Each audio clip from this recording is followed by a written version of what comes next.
সুখ মুখাদ্রিত দ্রব সংযুক্ত নয় পিবত ভাগবত রসমলয় মুখরব রসিকা ভুবি ভাবুকা।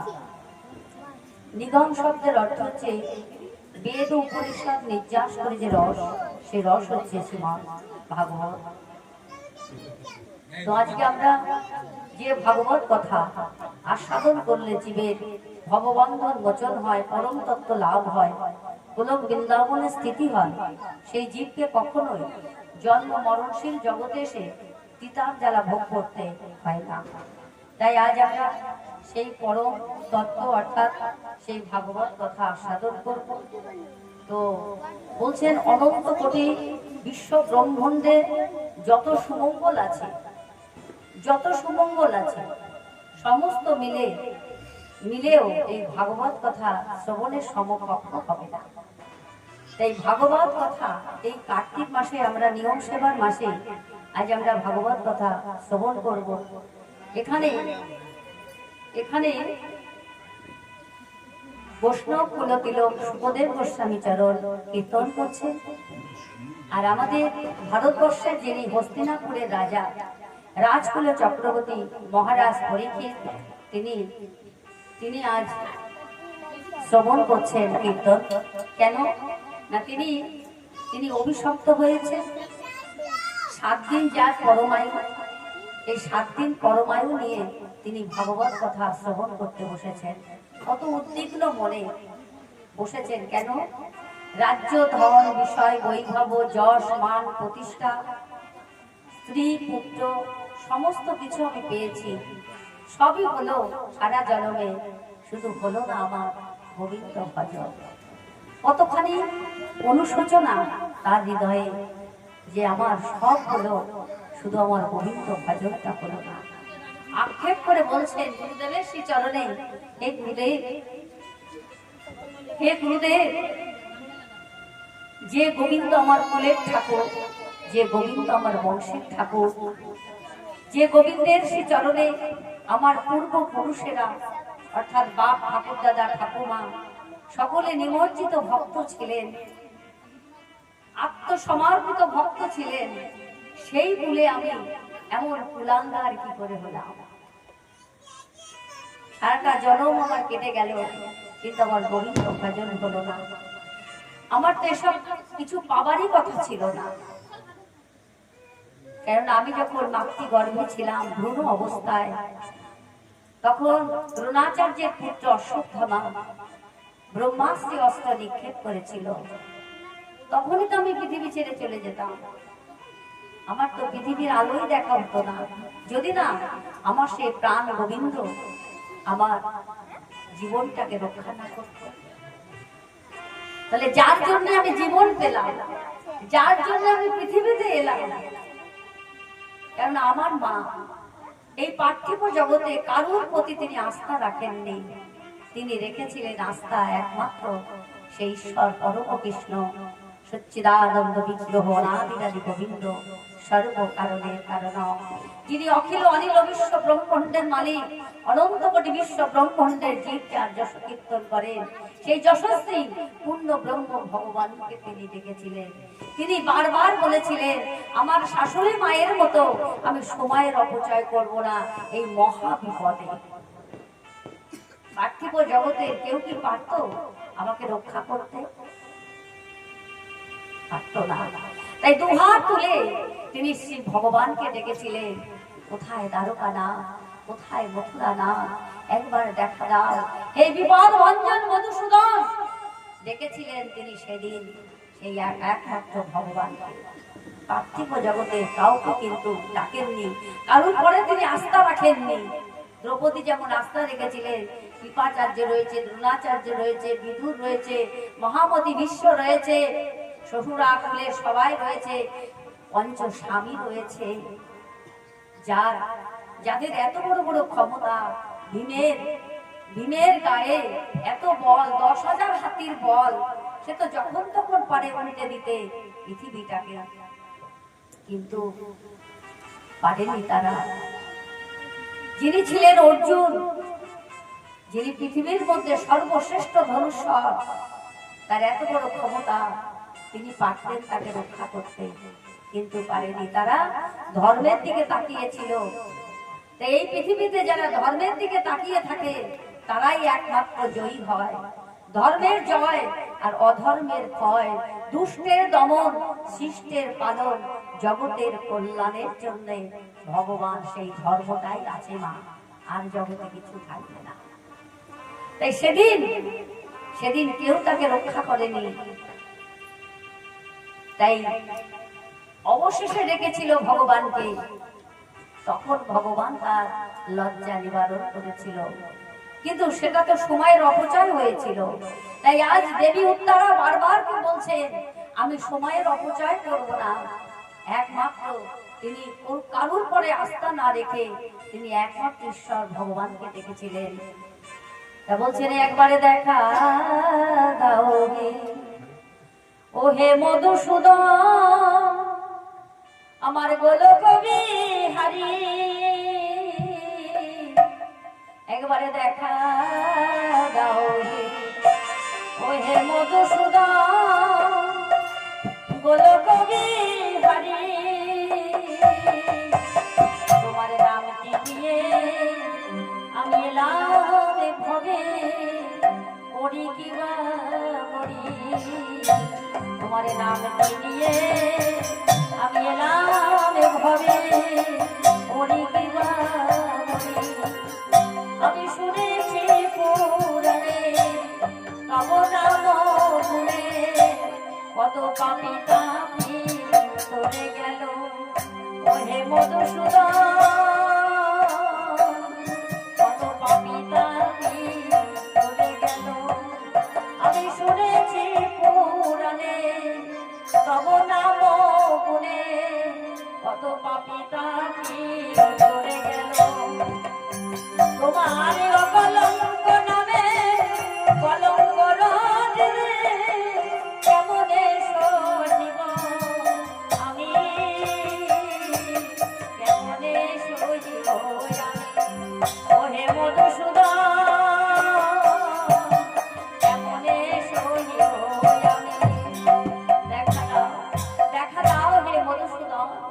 তখন ভগবান এসে মা ভই বলে তাকে সান্ত্বনা দিয়ে বলেছিল, আমি তো আছি। তাই মাগো, এই পার্থিব জগতে মা ভই কথাটা কেউ কখনো কোনোদিন বলবে না। আমরা কামনা বাসনার বশীভূত হয়ে আজকে কালী পুজো, আজকে যে কোনো পুজো, আজকে মা মনসা পারছে না, আজকে শীতলা পারছে না, অমুকের কাছে যাচ্ছেন তমুকের কাছে যাচ্ছেন, কামনা বাসনার বশীভূত হয়ে। কিন্তু মা বই কথাটা কিন্তু কেউ বলবে না, যে ভয় নাই, আমি আছি, আমি আছি। তাই ভগবান বলে গেলেন, অন্ন বিলাসিতা শূন্যং জ্ঞান কর্ম দানামৃতম, আনুকূল্যেন ভক্তির একমাত্র পথ হচ্ছে সেই গোবিন্দ ভজন, গোবিন্দ ভজন। তাই সেইটাকে আনুকূল্য করতে হবে। তাই মাগো, পার্থিব জগতে কেউ কখনো বলবে না যে মা ভই আমি আছি, একমাত্র আমার প্রাণ গোবিন্দ ছাড়া। তাই সেদিন দেবী উত্তারা সেই পূর্ণ ব্রহ্ম ভগবানকে ডেকেছিলেন।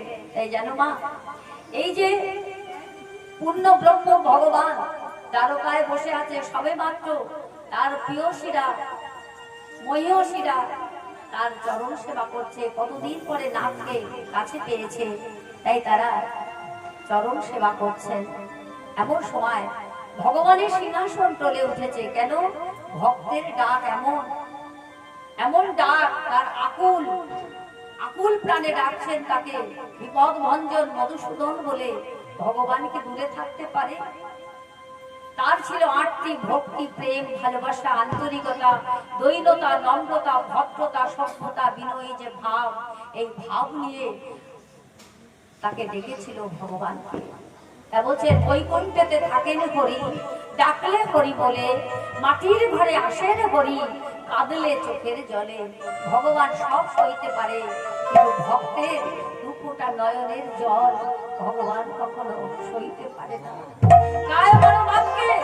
যদি দুঃখটা চোখের জল দিয়ে ভগবানকে ডাকেন না, ভগবান এমন এমনই করুণাময় অদিনের বন্ধু, সেই বন্ধুটি সামনে সে দাঁড়াবে মা, যে কোনো একটা পথ আপনার খুলে যাবে। সেই বিপদ ভঞ্জন মধুসূদন বলে একবার ডাক। তাই সেদিন রুক্মিণী, সত্যভামা, জাম্বুবতী, কালিন্দীর, ভদ্রা জিজ্ঞাসা করেছিল, হে নাথ, হে প্রাণনাথ, তুমি এত এত উত্তেজিত হয়ে কোথায় যাচ্ছ? বললে, জানো ময়ূষী, জানো রশ্মি, আজ যদি আমি না যাই তাহলে ভক্ত বাক্য বলে জগতে কিছু থাকবে না। আমার থেকে আমার নাম বড়, নামের থেকে আমার ভক্ত বড়, ভক্তের থেকে ভক্তের বাক্য আরো বড়। ভগবান নিজের নিজের বাক্যকে ভুলে গিয়ে ভক্ত বাক্যকে তিনি বড় করে দেখেন। নিজের বাক্যকে ভুলে গিয়ে, কেন? ভক্ত বাক্য শিরোধার্য। তাহলে কি ভক্ত বাক্য ছিল? যখন তাকে রক্ষা করতে যাচ্ছে বলছেন, জানেন এই কার্তিক মাসে কিছু কর্ম যদি আমরা করে থাকি, করে যাই, তাহলে ভগবান এই কার্তিক মাসে এমন অপশন দিয়েছেন, কার্তিক মাসে যে কোনো একটা কাজ আপনি ভগবানের জন্য করবেন, সেই কাজটাই আপনার তুলা থাকবে, তুলা থাকবে। তাই এই কার্তিক মাসে কি কাজ করেছিলেন দেবী উত্তারা, যার জন্য ভগবান তার সন্তানটিকে মহা সংকটের মধ্যে দিয়েও তাকে রক্ষা করতে আসছেন। তাই ময়ূষীদের কাছে তিনি ব্যক্ত করলেন, জানো এমন একটি কর্ম দেবী উত্তারা করেছিল, তার জন্য তার সন্তানটিকে আমি রক্ষা করতে যাব। কি কাজ? তাহলে আমরাও শুনি। ভাগবতে বলছেন, এই দেবী উত্তারা তখন 5 বছর বয়স, ছোট্ট শিশু সরল মন, বলে না শিশুকালে কৃষ্ণ ভজে কৃষ্ণ পাইবার বাসে, আর যৌবন কালে কৃষ্ণ ভজে কৃষ্ণ আসে বা না আসে, আর বৃদ্ধকালে কৃষ্ণ ভজে যোগের তরাসে। বৃদ্ধকালে কিন্তু মা গোবিন্দ ভজন হয় না।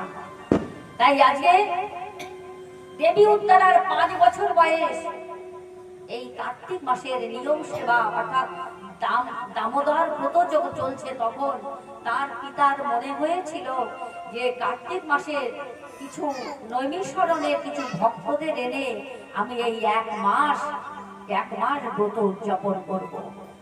তাই নৈমিষরণের কিছু সাধুদের তিনি আমন্ত্রিত করেছিলেন। সাধুরা যখন এসে দাঁড়ালেন, দেবী উত্তারা দাঁড়িয়ে আছেন। সে তো রাজকন্যা ছিল, তবুও দেবী উত্তারার পিতা বলছেন, মা সুশীতল জল এনে সাধুর চরণ ধৌত করিয়ে দাও। সাধুদের চরণ ধৌত করিয়ে দিয়েছিলেন। এখানে বলছেন, ভক্তপদ ধুলি আর ভক্তপদ জল, ভক্ত ভুক্ত অবশিষ্ট 3 সাধনের বল, এই 3 সাধন হইতে প্রেম উপজয়, তাই তো সর্বশাস্ত্রে ফুটানিয়া হয়। এই যে টিকিটটা মা তৈরি হয় জীবনে, এই 3টে সাধনের বল যদি কারোর জীবনে থেকে থাকে, তাহলে মাগো টিকিট তৈরি হয়ে যায়। এই রিজার্ভেশন টিকিটটা আপনার কাছে যদি থাকে, সেই দিন যেদিন ভবপারে যাবেন, এই টিকিটটাই আপনার প্রয়োজন হবে। এই পার্থিব জগতে ব্যাংকে যতই টাকা থাকুক, যতই ঐশ্বর্য থাকুক, যতই কিছুই থাকুক না কেন, আমার বাড়ি, আমার ঘর, আমার সন্তান, আমার করছেন, এই সংসার করে মিছে গেল কাল, লাভ না হইল কিছু, ঘটিল জঞ্জাল, কিসের সংসারে ছায়াবাজি প্রায়, ইহাতে মমতা করে মিছে দিন যায়, দিন গেল মিছে কাজে, রাত্রি গেল নিত্যে, না বুঝিল রাধা কৃষ্ণের চরণার বিন্দে। এই মিছে কাজ নিয়ে সারাটা জনম আমি আপনার করে চললেন, কিন্তু সেই দিনের টিকিটটাকে কেটে দেবে, একবার ভেবে দেখেছেন? এই পার্থিব জগতের কেউ নেই এমন বন্ধু যে সেই দিনের টিকিটটা আপনাকে কেটে দেয়। যার টিকিট তাকে কেটে যেতে হবে। তাই দেবী উত্তারা ছোট্ট শিশু সরল মন নিয়ে সেই দিন সাধুদের চরণ ধৌত করে দিয়েছিলেন, চরণামৃত পান করেছিলেন, মস্তকে দিয়েছিলেন। আর সেই দিন ওই সাধুদের সেবার বস্তুটা তিনি তার প্রসাদ, অধরমৃত প্রসাদ সেবা করতেন। এইভাবে 1 মাস পর্যন্ত তিনি সাধু সেবা করেছিলেন। এই কার্তিক মাসে, এই নিয়ম সেবার মাসে, অর্থাৎ দামোদর ব্রত সাধু সেবা করেছিলেন। এই 1 মাস ব্রতের পরে যখন সাধুরা যখন চলে যায়, দেবী উত্তরা দাঁড়িয়ে আছে। সাধুরা তখন বললেন, মা উত্তরা, তোমার সেবায়, তোমার যত্নে, তোমার আতিথ্যতায় মহা সন্তুষ্ট হয়েছি মা। তুমি আমাদের অনেক কিছু দিলে মা, যা বলেছি তাই শুনেছ। 1 মাস ধরে ভগবত আসর গুছিয়ে দিয়েছ, কিন্তু মা আমরা তো নৈমিষরণের সাধু, কি দেব তোমায়? আমাদের তো দেবার কিছু নেই মা।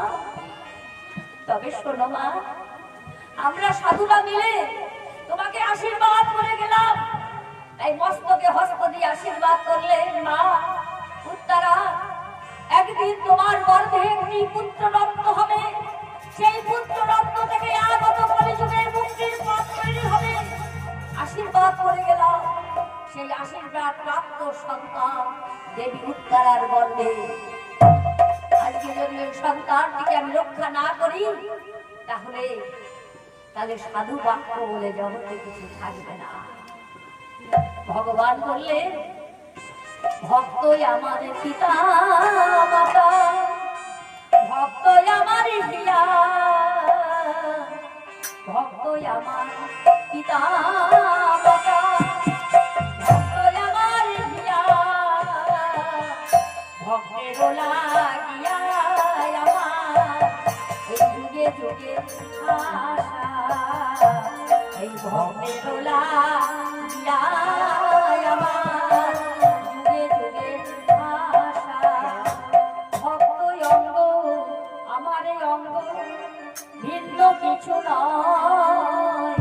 আমার ভক্তের অঙ্গে লাগলে দেখা লাগবে আমার ভক্তই অঙ্গ, আমার এই অঙ্গ ভিন্ন কিছু নয়। আমার ভক্তের অঙ্গে লাগলে দেখা লাগবে আমার গায়। আমি কোথায় যাব, কি করিব আমার ভক্তের লাগিয়া? কোথায় গিয়ে জুড়াবো আমার এটা তো হিয়া? কোথায় গিয়ে জুড়াবো আমার এটা তো হিয়া? ভক্তই অঙ্গ, আমার অঙ্গ, ভক্তই আমার সব। তাই মহর্ষিদের কাছে তিনি বললেন, জানো লক্ষ্মী, আজকে আমার সেই ভক্তকে রক্ষা করতেই হবে, সাধু বাক্য বলে কথা। তাহলে দেখেছেন, ভগবান নিজের সবকিছু ভুলে গিয়ে সাধু বাক্যকে রক্ষা করবার জন্য ছুটে গিয়েছিলেন মা দেবী উত্তরার কাছে। যে পাণ্ডুকুল বংশের একমাত্র প্রদীপ দেবী উত্তরার গর্ভে, সেই প্রদীপটা নিভে যাবে, ভগবান কি সইবে? তাই ছুটে আসলেন, বললেন, মা ভয় নেই, আমি আছি। দেবী উত্তরা বললেন, না, এত দেরি করে এলে। বলছেন, উত্তরা, তুমি দ্বারকানাথ বলেছো, আমি দ্বারকার। ঘরে ঘরে প্রত্যেকটা হৃদয়ে মন্দিরে গিয়ে আমি খোঁজ করেছি, কেউ আকুল প্রাণে তো কেউ আমায় ডাকছে না। তুমি বলেছো মথুরানাথ, মথুরার প্রত্যেকটা ঘরে ঘরে গিয়ে, অন্তর ঘরে গিয়ে আমি খোঁজ করেছি, কেউ এত আকুল প্রাণে তো আমাকে কেউ ডাকছে না। আমি বৃন্দাবনেশ্বর বলেছো তুমি, বৃন্দাবনে গিয়ে আমি দেখেছি, সেখানেও তো কেউ নেই। তখন আমি অন্তরাত্মা খুলে দেখলাম, আমার প্রাণপ্রিয় আমার দেবী উত্তরা আমাকে ডাকছে। ছুটে এলাম। তুমি যত দূর থেকে আমায় ডেকেছো, আমি তত দূরে দূরে খুঁজেছি। যখন তুমি হৃদয় নাথ বলে আমায় ডেকেছো, আমি তো তোমার হৃদয়ের মধ্যেই ছিলাম। উত্তরা, ভয় নেই। অশ্বত্থামার দিকে তাকিয়ে বললেন, তোমার ব্রহ্মাস্ত্রী অস্ত্রটাকে তুমি ফিরিয়ে নাও। যদি না ফিরিয়ে নাও, আমার সর্বোপরি সুদর্শন চক্র দিয়ে তোমার ওই ব্রহ্মাস্ত্রী অস্ত্রটাকে আমি বিনাশ করে দিয়ে আমার ভক্তকে আমি রক্ষা করব। আমার ভক্তের কখনো বিনাশ হতে পারে না, আমার ভক্তকে আমি রক্ষা করব। তাই ভক্ত রক্ষার তরে ভগবান কি করলেন, সূক্ষ্মাতে সূক্ষ্ম স্বরূপে দেবী উত্তরার গর্ভের মধ্যে প্রবেশ করলেন। সেই শঙ্খচক্র গদাপদ্মধারী পদ্ম পলাশ লোচন শ্রীহরি দর্শন করেই ছোট্ট শিশু বললেন, প্রভু তুমি এসেছো। সেই দিন ভগবান তার অঙ্গের যত শীতলতা আমাকে দান করেছিল, আর আমার অঙ্গের যত তাপ, সেই ব্রহ্মাস্ত্রী অস্ত্রের যে তাপ, সেই অস্ত্র তাপটা নিজের অঙ্গে ধারণ করেছিলেন। সেই দিন আমি সেই প্রভুকে দর্শন করেছিলাম মাতৃগর্ভের মধ্যে। সেই দর্শন করে আমি মোহিত হয়ে গিয়েছিলাম, বলেছিলাম, হে বন্ধু, জগতের সবকিছু বাদ দিয়েও তোমাকে কখনো আমি ভুলবো না। সেই বন্ধুটাকে আমরা মনে রেখেছি কি? হ্যাঁ, জগতে এলাম, সেই বন্ধুটাকে কি আমরা মনে রেখেছি? তাহলে শুধু পরীক্ষিতকে তিনি রক্ষা করেছিলেন, আমাদের করেনি?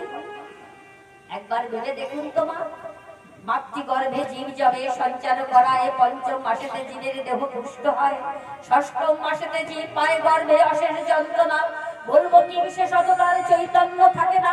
সপ্তম মাসে সেই পরমাত্মা গুরু জীবকে মহামন্ত্র করলেন শুরু। সেই মহামন্ত্র নিয়ে প্রতিশ্রুতি দিয়ে বললাম, কৃষ্ণ পরিবারে তরে সংসারে আর যাব, কিন্তু আমরা বৃক্ষ সমতুল্য হয়ে সংসারের কাম কামনা নিয়ে আমরা দিন অতিবাহিত করলাম। হরি ভজন কৃষ্ণ ভজন কি হলো আমাদের? হলো? হলো না। একবার ভাবুন না, একবার ভাবুন, জগতে কত কত বড় বড় রাজা মহারাজা সবাই জগতে এসেছে, কিন্তু একমাত্র কৃষ্ণ ভজন করেই তারা উদ্ধার পেয়েছে। আর না হলে আমাদের ওই 84 লক্ষ জনে ভ্রমণ করতে হবে। তাই বললেন, হে জীব, আর কতদিন সাধন জ্ঞানহীন অন্ধ জন সমূহ ঘুরিবে এই ধরায়, জ্ঞান চক্ষু দিয়ে দেখো একবার চেয়ে, একাই কৃষ্ণ জগতময়, জনম লবিয়ায় মায়া সংসারে, তুমি যদি তোমায় নাহি চেনো রে, খাঁটি সত্য জ্ঞান পাবে কেমন করে? শোনা কথায় আছো করিয়া ধোকায়, যেদিন তুমি নিজের কাছে পরিচিত হবে, প্রত্যক্ষ দেখা তার সেদিন পাবে। এ জীব 84 লক্ষ জনে করিয়া ভ্রমণ, পেয়েছ দুর্লভে মনুষ্য জনম, সার্থক করিতেই দুর্লভ জনম, মায়া মোহ ত্যাগী করো সাধন ভজন, ভজনের মধ্যে সর্বশ্রেষ্ঠ নববিধা ভক্তি, কৃষ্ণ প্রেম কৃষ্ণ দিতে ধরে মহাশক্তি, চারি যুগে চারি ধর্ম জীবেরও কারণ, কলিযুগের ধর্ম হরি নাম সংকেতন, প্রেম সে বলো রাধে রাধে, নিতাই গৌর সীতানাথ প্রেমানন্দে হরি হরি বলো। তাহলে বলছেন, ওই দেখো জি, সূর্যটা উঠেছিল ঝলমলিয়ে, আবার ওই সূর্যটা অস্তগামী চলে গেল।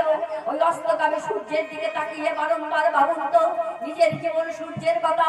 সকালবেলায় যখন আমরা শিশুকাল ছিলাম, তখন আমাদের এই তেজ নিয়ে কত রাশি দিয়ে আমাদের জন্ম হয়েছিল, কত তেজ ছিল, কত রাশি ছিল। যৌবনটা কেটে গেল, অর্থাৎ ঠিক দুপুর বেলার সূর্যটা যেমন, আবার ওই সূর্যটাই আমাদের চোখের সামনে দিয়ে অস্তগামী চলে গেল। ওই অস্তগামী সূর্যের দিকে তাকিয়ে একবার বারংবার ভাবুন তো নিজের জীবন সূর্যের কথা। আজ যদি মৃত্যুর করাল ছায় এসে আমাকে কবলিত করে, কি নিয়ে যাবো এই বিশ্ব জগৎ থেকে? কিছু পথে হোক, কিছু সঙ্গীত তো হয়নি, যার জন্য এসেছিলাম জগতে। হয়েছে কি? বললেন, না না, বড় বড় বাড়ি করেছি, গাড়ি করেছি, তালার পরে তালা তুলেছি, ব্যাংকে প্রচুর টাকা পয়সা রেখেছি, সব হয়েছে মা, সব হয়েছে। ভগবান বললেন, তোমার হিসাব নিয়ে তুমি চলছো, আমারও তো একটা হিসেব আছে। আমি তো সকলের নারী ধরে বসে আছি, আমি পরমাত্মা পূর্ণ ব্রহ্ম ভগবান, তোমাকে জগতে আমি পাঠিয়েছিলাম, তুমি অমৃত সন্তান। বিলাস বিছানা পেয়ে ঋষিকর ঘোর শিয়রে দাঁড়িয়ে আছেন দরদিয়া মোর। ভগবান বললেন, আমি তো তোমাকে হিসাব করে পাঠিয়েছি, তুমি তালার পরে তালা তুলেছো। সকালবেলায় দেখছেন একটা পাঁচিল তুলা নিয়ে এক পর জায়গা নিয়ে গন্ডগোল করছে, না আমার মধ্যে ঢুকে গেছে। ও বলছে, না না ঢোকেনি, এই বলে পাঁচিল নিয়ে গন্ডগোল করছে সকালবেলায়। ভগবান বললেন, রাত্রি 2টোর সময় আমার ঘরটা ছেড়ে দাও। রাত্রি 2টোর সময় ভগবান বলছেন আমার ঘরটা ছেড়ে দাও। তুমি তালায় উঠে বসে আছো, ঘুমিয়ে আছো, ভগবান বললেন এক্ষুনি আমার ঘরটা ছেড়ে দাও। পারবেন তো থাকতে? সকালবেলায় উঠে গ্রামবাসী সবাই জানলো যে অমুক দাদা চলে গেছে রাত্রি 2টোর সময়, কেননা ভগবানের ডাক করেছে। রাত্রি 2টোর সময় চলে গেছে। সকালবেলায় সবাই দৌড়ে এলো, দেখেন আপনার উঠোনে তুলসী তলায় আপনার নিথর দেহটা পড়ে আছে। সবাই বলা বলি বলছে অমুক দাদা চলে গেল, কি তমুক দিদি চলে গেল। 2 ঘন্টা পরে ওই দাদা ঘুরে এসে উকি দিয়ে দেখবে ওরে বাবা ওদের বডিটা তো এখনো তোলেনি। তখন আর দাদার পরিচয়টাও থাকবে না, সে বললো ওদের বডিটা এখনো তোলে নাই। হ্যাঁ, তখন তুমি বডি হয়ে গেলে। মাগো, এই তো জীবন, এই তো জীবন আমাদের। আমরা বডি হয়ে যাব, তারপরে এক মুষ্টি ছাই কিংবা এক মুষ্টি মাটি। পঞ্চভূতের গড়া দেহ থাকবে না 2 দিন পরে।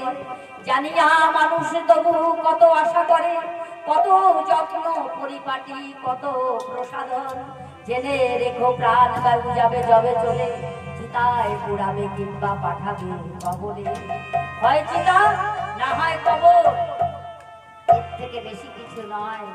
বলে আসুন সবাই আমরা কৃষ্ণ ভজিবার জন্য অনুগামী হয়ে যায়। হে গোবিন্দ, যা গেছে তা গেছে, সময়ের অপচয়, যা গেছে তা গেছে। যে কটা দিন আছি সেই কটা দিন অন্তত এই জগতের টাকা পয়সা অনেক হবে মা, সময় গেলে সময়টা কিন্তু আর পাবেন না।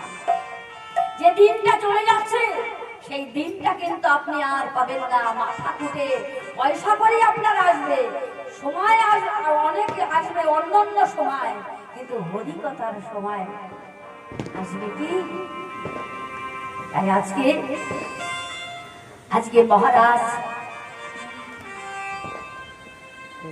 মহারাজ পরীক্ষিত আজকে মনে মনে চিন্তা করছে, আজ আমার সব হলো না শুধু আমার গোবিন্দ ভজন, তাই জীবন এ আমি কি করলাম? ভুলিয়া তোমার এ সংসারে আসিল, পেয়েছি নানাবিধ ভেলা, আজ তোমারও চরণে আসিয়াছি প্রভু, বলিব দুঃখের কথা। এই জগতে দুঃখের কথা মা আর কেউ শুনবে না, শুধু একমাত্র তুমি ছাড়া। জননী জঠরে ছিলাম যখন ভীষণ বন্ধন বাসে, একবার প্রভু দেখা দিয়ে তুমি মন ছিলে এই দিলে বাসে। তখনও ভাবিল জন্ম পাইয়া ভজন করিব নব, আমার জন্ম হইল পরি মায়ার জালে, জ্ঞানে না হইল নব। আমি আদরের ছেড়ে সজ্জনের করে হাসিয়া কাটাইল কাল, আমার জনক জননী স্নেহেতে ভুলিয়া এই সংসার লাগিল ভালো।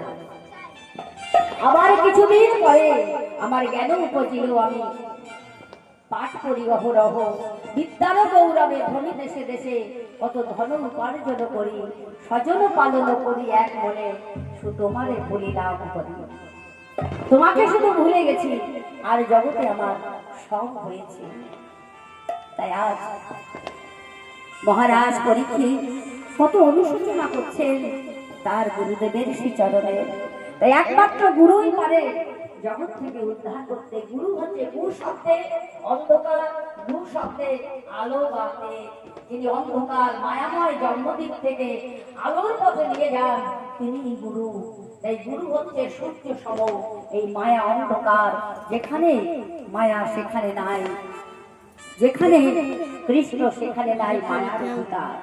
তাই মায়া তাকে অধিকার করতে পারে না, সে তখন একমাত্র তার গুরুর চরণ ধরে সে একমাত্র সেই ভবপারে যাবার জন্য সেই কৃষ্ণ পথে পথিক হয়ে যায়। তাই আজকে এই গুরুদেব আপনি আমাকে কৃপা করে সেই প্রাণ গোবিন্দের কথা বলুন, যে গোবিন্দ আমাকে রক্ষা করেছিল ভ্রূণ অবস্থায় যখন আমি ছিলাম, সেই প্রাণ গোবিন্দ আমাকে রক্ষা করেছিল, সে আমাকে পৃথিবীতে এনেছিল। আপনি কৃপা করে বলুন সেই গোবিন্দের কথা। তাই মাগো, এখানে তো 1 সপ্তাহ পাঠ না, তো 2 দিনের পাঠ আছে আমার, যেটা হচ্ছে আমার ভক্ত বাড়ি। যাই হোক, আমি এসেছি আপনাদের সেই চরণতলে, আপনারা কৃপা করবে। আজ আমরা দামবন্ধ লীলাটা আস্বাদন করব। জীবের হিতার্থে, জীবের কল্যাণের জন্য ভগবান আজকে তার মাধুর্যময় লীলা করে গেছে। তো গুরুদেবের শ্রী বদন থেকে মহারাজ পরীক্ষিত শ্রবণ করছেন। গুরুদেব বললেন, হে মহারাজ, গোবিন্দের কথা বলবার আগে তিনি 1 থেকে 9 স্কন্ধ পর্যন্ত ভাগবতে শুধু ভক্ত চরিত্র বর্ণনা করেছিলেন। তাহলে সময় 7 দিন, 7 দিনের মধ্যে তাকে হরিকথা শ্রবণ করতে হবে। তাহলে 9 স্কন্ধ পর্যন্ত তিনি ভক্ত চরিত্র বর্ণনা করে যাচ্ছেন। ধ্রুব, প্রহ্লাদ, অম্বরীশ থেকে শুরু করে সমস্ত ভাগবতে কি নেই সব আছে। তাহলে সমস্ত আলোচনা করে যাচ্ছেন।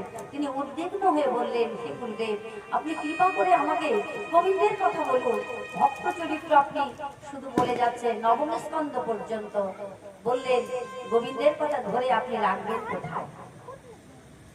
এই যে ভূমিকাগুলো এতক্ষণ ধরে আমি লীলায় যাবার আগে যে ভূমিকাটা, তাহলে এই যে ভগবানের কথা আমরা ধরে রাখবো কোথায়? যদি আমাদের মনটাকে যদি স্থির না হয়, জায়গাটা যদি পরিষ্কার না হয়। যেমন একটা জমি চাষিদেরও আছে, আপনারও আছে। তাহলে চাষিদের জমিতে যখন চাষ করে তারা ফসল তুলে ঘরে নিয়ে যায় সন্ধ্যাবেলায়। কিন্তু আমারও লোভ আছে যে আমারও তো একটা দামি জমি আছে, সেই জমিটাতে আমিও যদি ফসল ফলাই, তাহলে তো আমিও যখন ঘরে যাব তখন তো আমিও কিছু ধন সম্পত্তি নিয়ে যেতে পারবো, নাকি মানে ফসল নিয়ে যেতে পারবো। তাহলে আমার মনে মনে চিন্তা হলো যে তাই তো, ওরা দেখি তো কোন দোকানের বীজ কেনে, কোন দোকানের বীজে এত ফসল হলো, আমিও সেই দোকান থেকে বীজ কিনলাম। বীজ কিনে যখন আমি দেখলাম ওরা বীজ নিয়ে চলে গেল, আমিও বীজ নিয়ে চলে এলাম। এসে এবার আমার ওই দামি জমিটায় আমি ওই বীজগুলো ছড়িয়ে দিলাম। কিন্তু আর লক্ষ্য করি নাই। কিছুদিন পরে দেখি ওরা ফসল নিয়ে মাথায় বোঝা নিয়ে ঘরে যাচ্ছে। আমার তো মনে হলো তাই তো, আমিও তো ওই একই দোকানের বীজ দিয়েছিলাম। দেখি তো আমার জমিটায় গিয়ে দেখি আগাছা পরিপূর্ণ হয়ে রয়েছে, কিন্তু একটা বীজও অঙ্কুরিত হয়নি। ফসল তো দূরের কথা, একটা বীজ অঙ্কুরিত হয়নি। চাষিদের কাছে দৌড়িয়ে গেলাম, একই দোকানের বীজ, তোমরা ফসল পেলে আর আমি কেন পেলাম না? আমার জমিতে তো একটা বীজও অঙ্কুরিত হয়নি। চাষিরা বললেন, চাষের পদ্ধতিটা জানো? চাষের পদ্ধতিটা না জেনে তুমি কি করে ফসল ফলাবে? তাহলে চাষের পদ্ধতি জানতে হবে। তাহলে পদ্ধতিটা জানতে গেলে চাষিদের সঙ্গ করতে হবে। বললেন, তাহলে আমাকে পদ্ধতিটা বলে দিন। বলে, যাও আগে নাঙল দাও, তারপরে জল সিঞ্চন করো, তাহলে আগাছাগুলো ঝাড় দিয়ে পরিষ্কার করো। পরিষ্কার করবার পরে তারপরে তুমি সার দেবে, তারপরে জো হবে, তারপরে বীজ দেবে, না হলে কিন্তু বীজ অঙ্কুরিত হবে না। ঠিক তদ্রূপ আমাদের এই ভেতরেও আগাছা পরিপূর্ণ করা রয়েছে। এই দেহটাও একটা জমি। সাধন ভজন করে যেই জন সেই জন প্রেমানন্দ পায়। সাধন ভজন বিনে কোন জন স্বরূপে চৈতন্য না হয়। সাধন ভজন করতে গেলে ওই সাধুরূপী ওই চাষিদের সঙ্গ করতে হবে। তাই বললেন, এই দেহ জমি পতিতি করে রেখো না রে মন, যতনে আবাদ করো পাবি রে রতন, যতনে আবাদ করো পাবি রে রতন। দেহ জমি পতিতি করে রেখো না রে মন, যতনে আবাদ করো পাবি রে রতন। পতিত করে রাখলে পরে কামা দিয়া গাছ বাড়ে, দুঃখ পাবি অবশেষে করবি রে ক্রন্দন, দুঃখ পাবি অবশেষে করবি রে ক্রন্দন। এমন মানব জমি থাকবে না রে চিরদিন,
কার চাষ হলো? মহারাজ পরীক্ষিত। কেন? এতদিন রাজ্য ধন বিষয় বৈভব বলছেন যশ মান প্রতিষ্ঠা শুকরের বিষ্ঠা। এই সংসারের মধ্যে আমরা যশ মান প্রতিষ্ঠা এই শুকরের বিষ্ঠা আমাদের গায়ে লাগানো থাকে। সংসারের মধ্যে মোহ মায়ার বিষ্ঠা সংসারে লাগানো থাকে।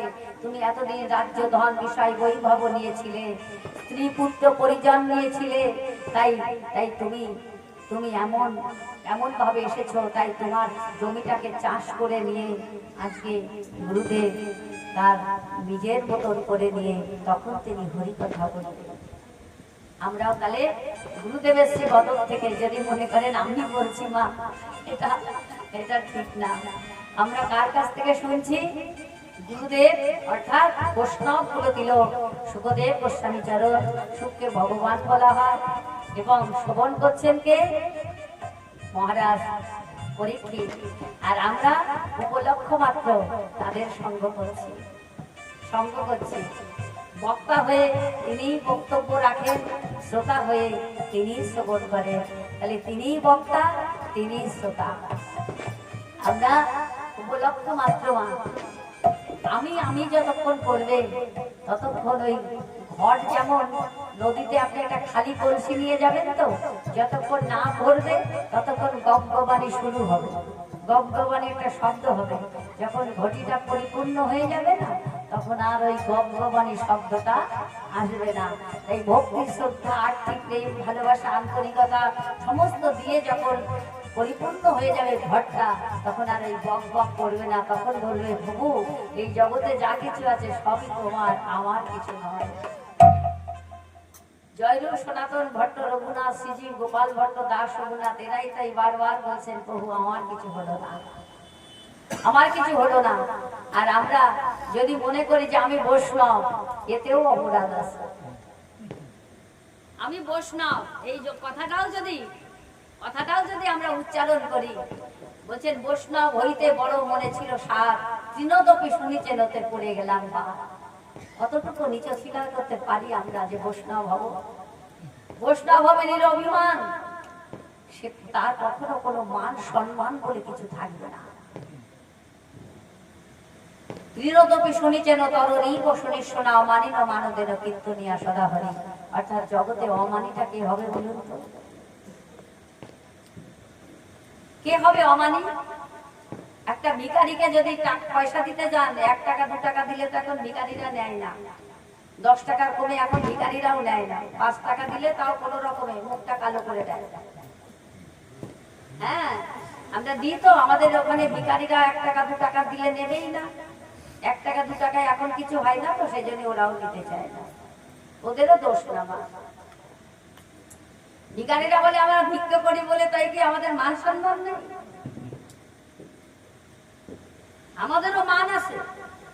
তাহলে জগতে কে? এই যে আমি এখানে বসে রয়েছি, কিন্তু আপনারা যখন এসে মাতাজি বলে যখন প্রণাম করেন আমার খুব খারাপ লাগে, কিন্তু যখন মা বলে ডাকেন খুব ভালো লাগে।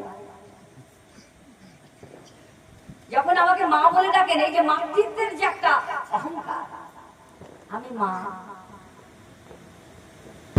আমি কারুর অনম্য নই, কিন্তু মা বলে যখন ডাকেন তখন আমার খুব ভালো লাগে যে আমি এত হাজার হাজার ভক্তের মা হতে পেরেছি। এটাই আমার অহংকার না। আমি কারুর নমস্কার নিতে চাই না। তাই এই যে আমার মাতৃত্বের অহংকার, বাবারা বসে আছেন, বাবাদেরও একটা পিতৃত্বের অহংকার আছে। এই জগতে যদি কেউ বলে যে আমার অহংকার নেই, ভুল বলা হবে। যে যে চাকরি করে, যে যে ব্যবসা করে, কেউ বলবেন আমি ডাক্তার, ইঞ্জিনিয়ার। যদি কেউ কাউকে বলা যায় আপনি কে, কেউ পিতৃ পরিচয় দেবেন, কেউ মাতৃ পরিচয় দেবেন, কেউ দেশের পরিচয় দেবেন, কেউ কোন জেলায় থাকেন জেলার পরিচয় দেবে, কেউ কোন কাউন্সিলরের আন্ডারে কত নম্বর গলিতে, কোন পঞ্চায়েত এলাকায়, যার যার মতো শেষে পরিচয় দিয়ে যাবে। সত্যি কি এটা পরিচয় আমাদের? এটা কি আমাদের পরিচয়? এটা পরিচয় নয়। আমরা আসল পরিচয়টা দিই না। মা জীব যে নিত্য কৃষ্ণের দাস, ইহা ভুলি গেল মায়ার পিছাসে সে তার গলে ফাঁস দিল। এই মায়ার কবলে কবলিত হয়ে আমরা এই মিথ্যে মিথ্যে পরিচয়গুলো আমরা দিয়ে চলেছি মা। এটা আমাদের পরিচয় নয়। তবে অহংকারের পরে জগৎটা দাঁড়িয়ে রয়েছে। যে যে পদে পদান্বিত আছে তার একটা অহংকার আছে, তার একটা অহংকার আছে। এটাই আমাদের অহংকার। তাহলে অহংকার থেকে সরে আসতে হবে। যদি কেউ বলে যে আমার কোনো অহংকার নেই, আমার কোনো সম্মান নেই, ভুল বলা হবে না বাবা? ভুল বলা হবে তো? তাহলে যদি কেউ বলে আমার অহংকার নেই, তাহলে তিন থেকে হীন কে হবে? কে হবে? তাহলে জগতে যদি সবার অহংকার থেকে থাকে, তাহলে হীনটা কে হবে? ভগবান বললেন আমার ভক্ত যারা সাধু, যারা বৈষ্ণব, বৈষ্ণব হবে নিরভিমান, তারা কখনো নিজের পরিচয় দেবে না, তাদের পরিচয়টা আমি দেব। তার জন্য হরিদাস বারবার বলে গেছে, হীন জাতি জন্ম মোর নিন্দ কলেবর, হীন কর্মে রতময় অধম পামর, আমা হেন এক কীট যদি চলে গেল, একটি পিপিলিকা মরলে পৃথিবীর কাহার। একটা পিঁপড়ের সঙ্গে তুলনা করে না। সে তো ব্রহ্মার অবতার ছিলেন, সে তো নামাচার্য হরিদাস ছিলেন। এক একটা পদ, এক একটা ভজন করেছেন, এক একটা পদে তিনি উত্তীর্ণ হয়েছে। তাকে প্রথম জন্মে তাকে বলা হতো, প্রথম জীবনে তাকে বলা হতো হরিশ ঠাকুর, তারপরে হলো হরিদাস, তারপরে হলো ভক্ত হরিদাস, তারপরে হলো নামাচার্য হরিদাস। এমন ভাবে সে এক এক করে উঠেছে। তার সম্মানটা কে দিয়েছে? স্বয়ং ভগবান দিয়েছে। সে কিন্তু চাইনি। না চাইতেই যদি এত কিছু পাওয়া যায়, তা চেয়ে লাভ কি?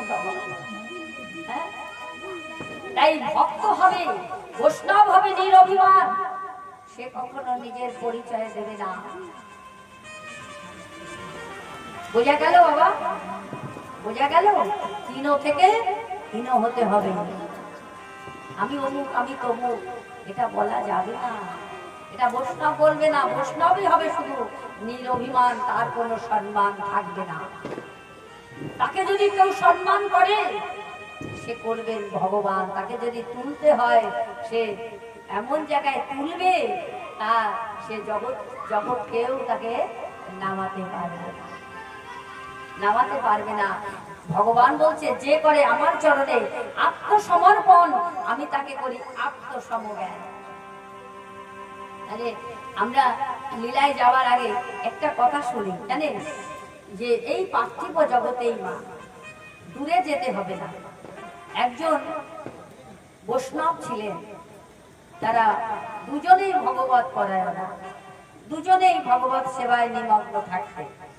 ছোটবেলার থেকে তারা ভগবানের সেবা নিয়ে সকল সময় ব্যস্ত থাকতেন।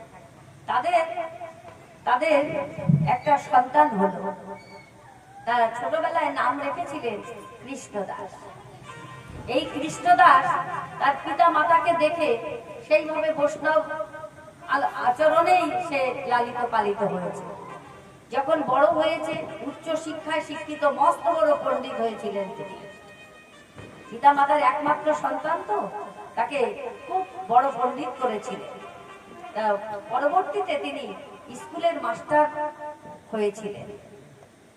যখন তিনি হাই স্কুলের মাস্টার, কিন্তু ওই পিতামাতা তখন যাই হোক বয়সের ভারে এই জগৎ থেকে তো দেহধারীকে যেতেই হবে, তাই তার পিতামাতা এই জগৎ থেকে চলে যায়। পিতামাতা যখন পরলোকে গমন করলেন, তখন এই ছেলেটার উপরে অর্থাৎ কৃষ্ণদাসের উপরে তার সমস্ত দায়বদ্ধ এসে পড়ল। তাদের আশ্রমে একটা মন্দির ছিল মদন মোহনের মন্দির। ওই মদন মোহনের সেবা পূজা নিয়েই সারাটা জনম তাদের অতিবাহিত করেছিলেন। মদন মোহনের সেবা পুজো এসে পড়লো এই কৃষ্ণদাসের উপরে। কৃষ্ণদাসকেও বিবাহ দিয়েছে।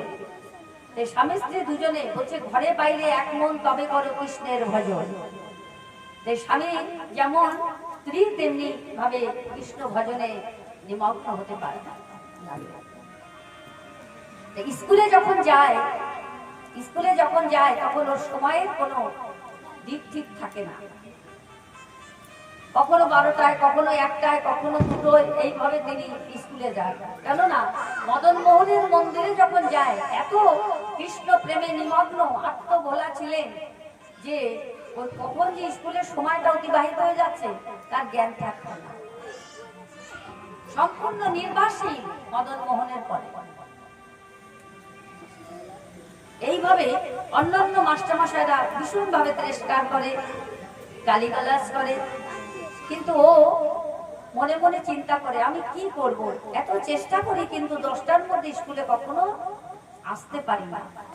তাই বহুদিন পরে তো এইভাবে সবার কাছে কথা শোনে, কিন্তু কোনো প্রতিবাদ করে না যে আমি এটা প্রতিবাদ করব, কিন্তু করে না। ভাবে আমি তো অপরাধ, আমি তো দোষ করেছি, কখনো প্রতিবাদ করে না। হঠাৎ হেডমাস্টার মশাই ডেকে বললেন যে কৃষ্ণদাস বাবু প্রতিদিন তেমন করে ফাঁকি দিচ্ছেন, কখনো 1টা, কখনো 1:30, কখনো 12টা, এরকম করে আসেন, একটা পিরিয়ড শেষ হয়ে যায় আর আপনি তখন স্কুলে ঢোকেন, আপনার চাকরিটা রাখা যাবে না। তবে শোনেন, কালকে আপনার শেষ দিন, কালকে স্কুলে ইন্সপেক্টর বাবু আসবেন, যদি আপনি ঠিক সময় মতো আসতে পারেন তাহলে আপনি স্কুলে বহাল থাকবেন। কৃষ্ণদাস বাবু মনে মনে চিন্তা করছে, অর্থ অনর্থ পরমার্থ তত্ত্ব, তাহলে অর্থটা যদি পরমার্থ তত্ত্বে না লাগে তাহলে অনর্থ হয়ে যায়, কিন্তু আমি যে চাকরিটা করি তার যে মাইনেটা সেটা তো আমার মদন মোহনের সেবায় লাগে, আশ্রমের কাজে লাগে। তখন হঠাৎ তিনি কথা দিয়েছেন, ঠিক আছে মাস্টারমশাই, আমি কালকে আগামীকাল ঠিক 10টায় স্কুলে আসবো, কথা দিলাম। বাক্য ব্রহ্ম, কথা দিয়েছেন 10টায় স্কুলে আসবে। সুমতিকে গিয়ে বলছেন যে সুমতি, স্কুলে এই ব্যাপার, কালকে ইন্সপেক্টর বাবু আসবেন, আমাকে 10টার মধ্যে স্কুলে যেতে হবে। বলছি স্বামী তুমি কোনো চিন্তা করো না, আমি তোমাকে ঠিক সময় মতো জাগিয়ে দেব, তাড়াতাড়ি করে দুজনে কাজকর্ম করে, ফুল চয়ন করে, রন্ধন করে, মদন মোহনের ভোগ লাগিয়ে তুমি পোশাক পেয়ে তাড়াতাড়ি চলে যাবে। ঠিক তাই করেছে। আরো কিছুটা আগে উঠেছে, সমস্ত কিছু কাজকর্ম করার পরে ঠিক 10টার একটু আগে স্কুলের ব্যাগটা নিয়ে স্কুলের অভিমুখে রওনা দিচ্ছেন কৃষ্ণদাস বাবু। 10টার মধ্যে পৌঁছতে হবে। ঠিক এমন সময় দুজন বৈষ্ণব গেটের সামনের থেকে চিৎকার করে বলছেন, কৃষ্ণদাস বাবুর জয় হোক, কৃষ্ণদাস বাবুর জয় হোক, কৃষ্ণদাস বাবুর জয় হোক। একে তো আত্মবোলা, ওরা দুজন যখন বৈষ্ণব দুজন এসেছে, ও কখন যে কাঁধের থেকে ব্যাগটা নামিয়েছে তার কোনো জ্ঞান নেই। বলছেন যাহারে দেখিলে মুখে আইসে কৃষ্ণ নাম, তাহারে জানিবে তুমি বৈষ্ণব প্রধান। দুজনকে পেয়ে খুব আনন্দিত মনে বলছে, সুমতি তাড়াতাড়ি আসন নিয়ে এসো, জল নিয়ে এসো। সুমতি তাড়াতাড়ি করে শশীতলে জল এনে বৈষ্ণবদের চরণ ধৌত করিয়ে দিয়েছেন এবং উত্তম আসন দিয়েছেন বসতে। আজ জানেন না, একজন কৃষ্ণ ভক্ত আর একজন কৃষ্ণ ভক্তকে দেখলে কি বলে মা? হ্যাঁ, জয় নিতাই, জয় গৌর, জয় রাধে রাধে, তাই তো? আর একজন অভক্তের সঙ্গে দেখা হলে কি হয়? বলে ও দিদি কেমন আছো? বলে আর কইেন না, হারির খবর, এ কথা ও কথা, তাই তো? তাহলে কৃষ্ণ কথাই কথা, আর সবই বৃথা বা ব্যথা। এই পার্থিব জগতের যত কথা বলবেন সব ব্যথা। যদি আপনি কৃষ্ণ কথা বলেন ওতে কোনো ক্ষতি হবে না। আর যদি আপনি ওই বৌমার কথা, ছেলের কথা যদি কারোর কোনো দিদির কাছে বলেন, ওই দিদি যদি আপনার সংসারে আবার ওই কথাটা ফেরত দেয়, আপনি সংসারে থাকতে পারবেন তো? হ্যাঁ, খুব অসুবিধা। তাই আজকে কৃষ্ণদাস বাবু কৃষ্ণ প্রেমিক দুজন বৈষ্ণবকে পেয়ে কৃষ্ণ কথার আলাপনে নিমগ্ন হয়ে গেলেন। তাই বলছেন, কৃষ্ণ প্রেম যার অন্তরে লেগেছে তার নয়ন দেখিলে যাইছে না, পাখিধর আখিদয় সমগ্র ভাবময় জগৎ ছাড়া চোখেরও চাউনি, পাই যদি সমজন মনেতে বিছায় মন কৃষ্ণ কথা করে আলোচনা জ্ঞান ভক্তি বেদাদার কিছুই থাকে না তার জাতিকুল মান যে জনা কৃষ্ণ জানে তারে আপন করে মানে তার সনে করে লীলা দেনা কৃষ্ণ প্রেম যার অন্তরে লেগেছে তার নয়ন দেখিরে যাইছে না এ হচ্ছে কৃষ্ণ প্রেমিক। ওমা 11টা বাজে, সুমতি কখনো গিয়ে বলতে পারছে না তুমি স্কুলে যাও। আমরা ওই কি করতাম মা, আগে চাকরি না আগে বসতাম সেবা, কোনটা আপনারা বলেন, বলতে হবে কোনটা? প্র্যাকটিক্যালে চাকরিটা, তাই তো? হ্যাঁ ঠিক ঠিক ঠিক বলেছেন, আগে চাকরি তারপরে বৈষ্ণব সেবা গোবিন্দ সেবা, আগে চাকরি, তাই তো? হ্যাঁ বাবাও মাথাটা নাড়িয়েছে, আগে চাকরি তারপরে বৈষ্ণব সেবা। ভগবানকে আমরা আংশিক বিশ্বাস করি আর আংশিক নিজের বুদ্ধি বলটা খাটিয়ে চলি, সেই জন্য কথাটা এসে গেল আগে চাকরি।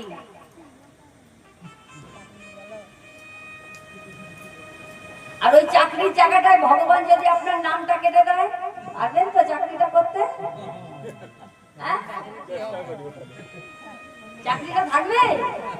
ভগবান যদি আপনার নামটা কেটে দেয়, পরীক্ষার খাতায় যদি আপনি পাস না করতে পারেন, আর আপনার কিছু করতে হবে না, গোবিন্দের চরণে নিজেকে নির্ভরশীল করুন, দেখবেন ওই জায়গাটায় আপনার নামটা আগে তুলে দিয়ে আসবে গোবিন্দ।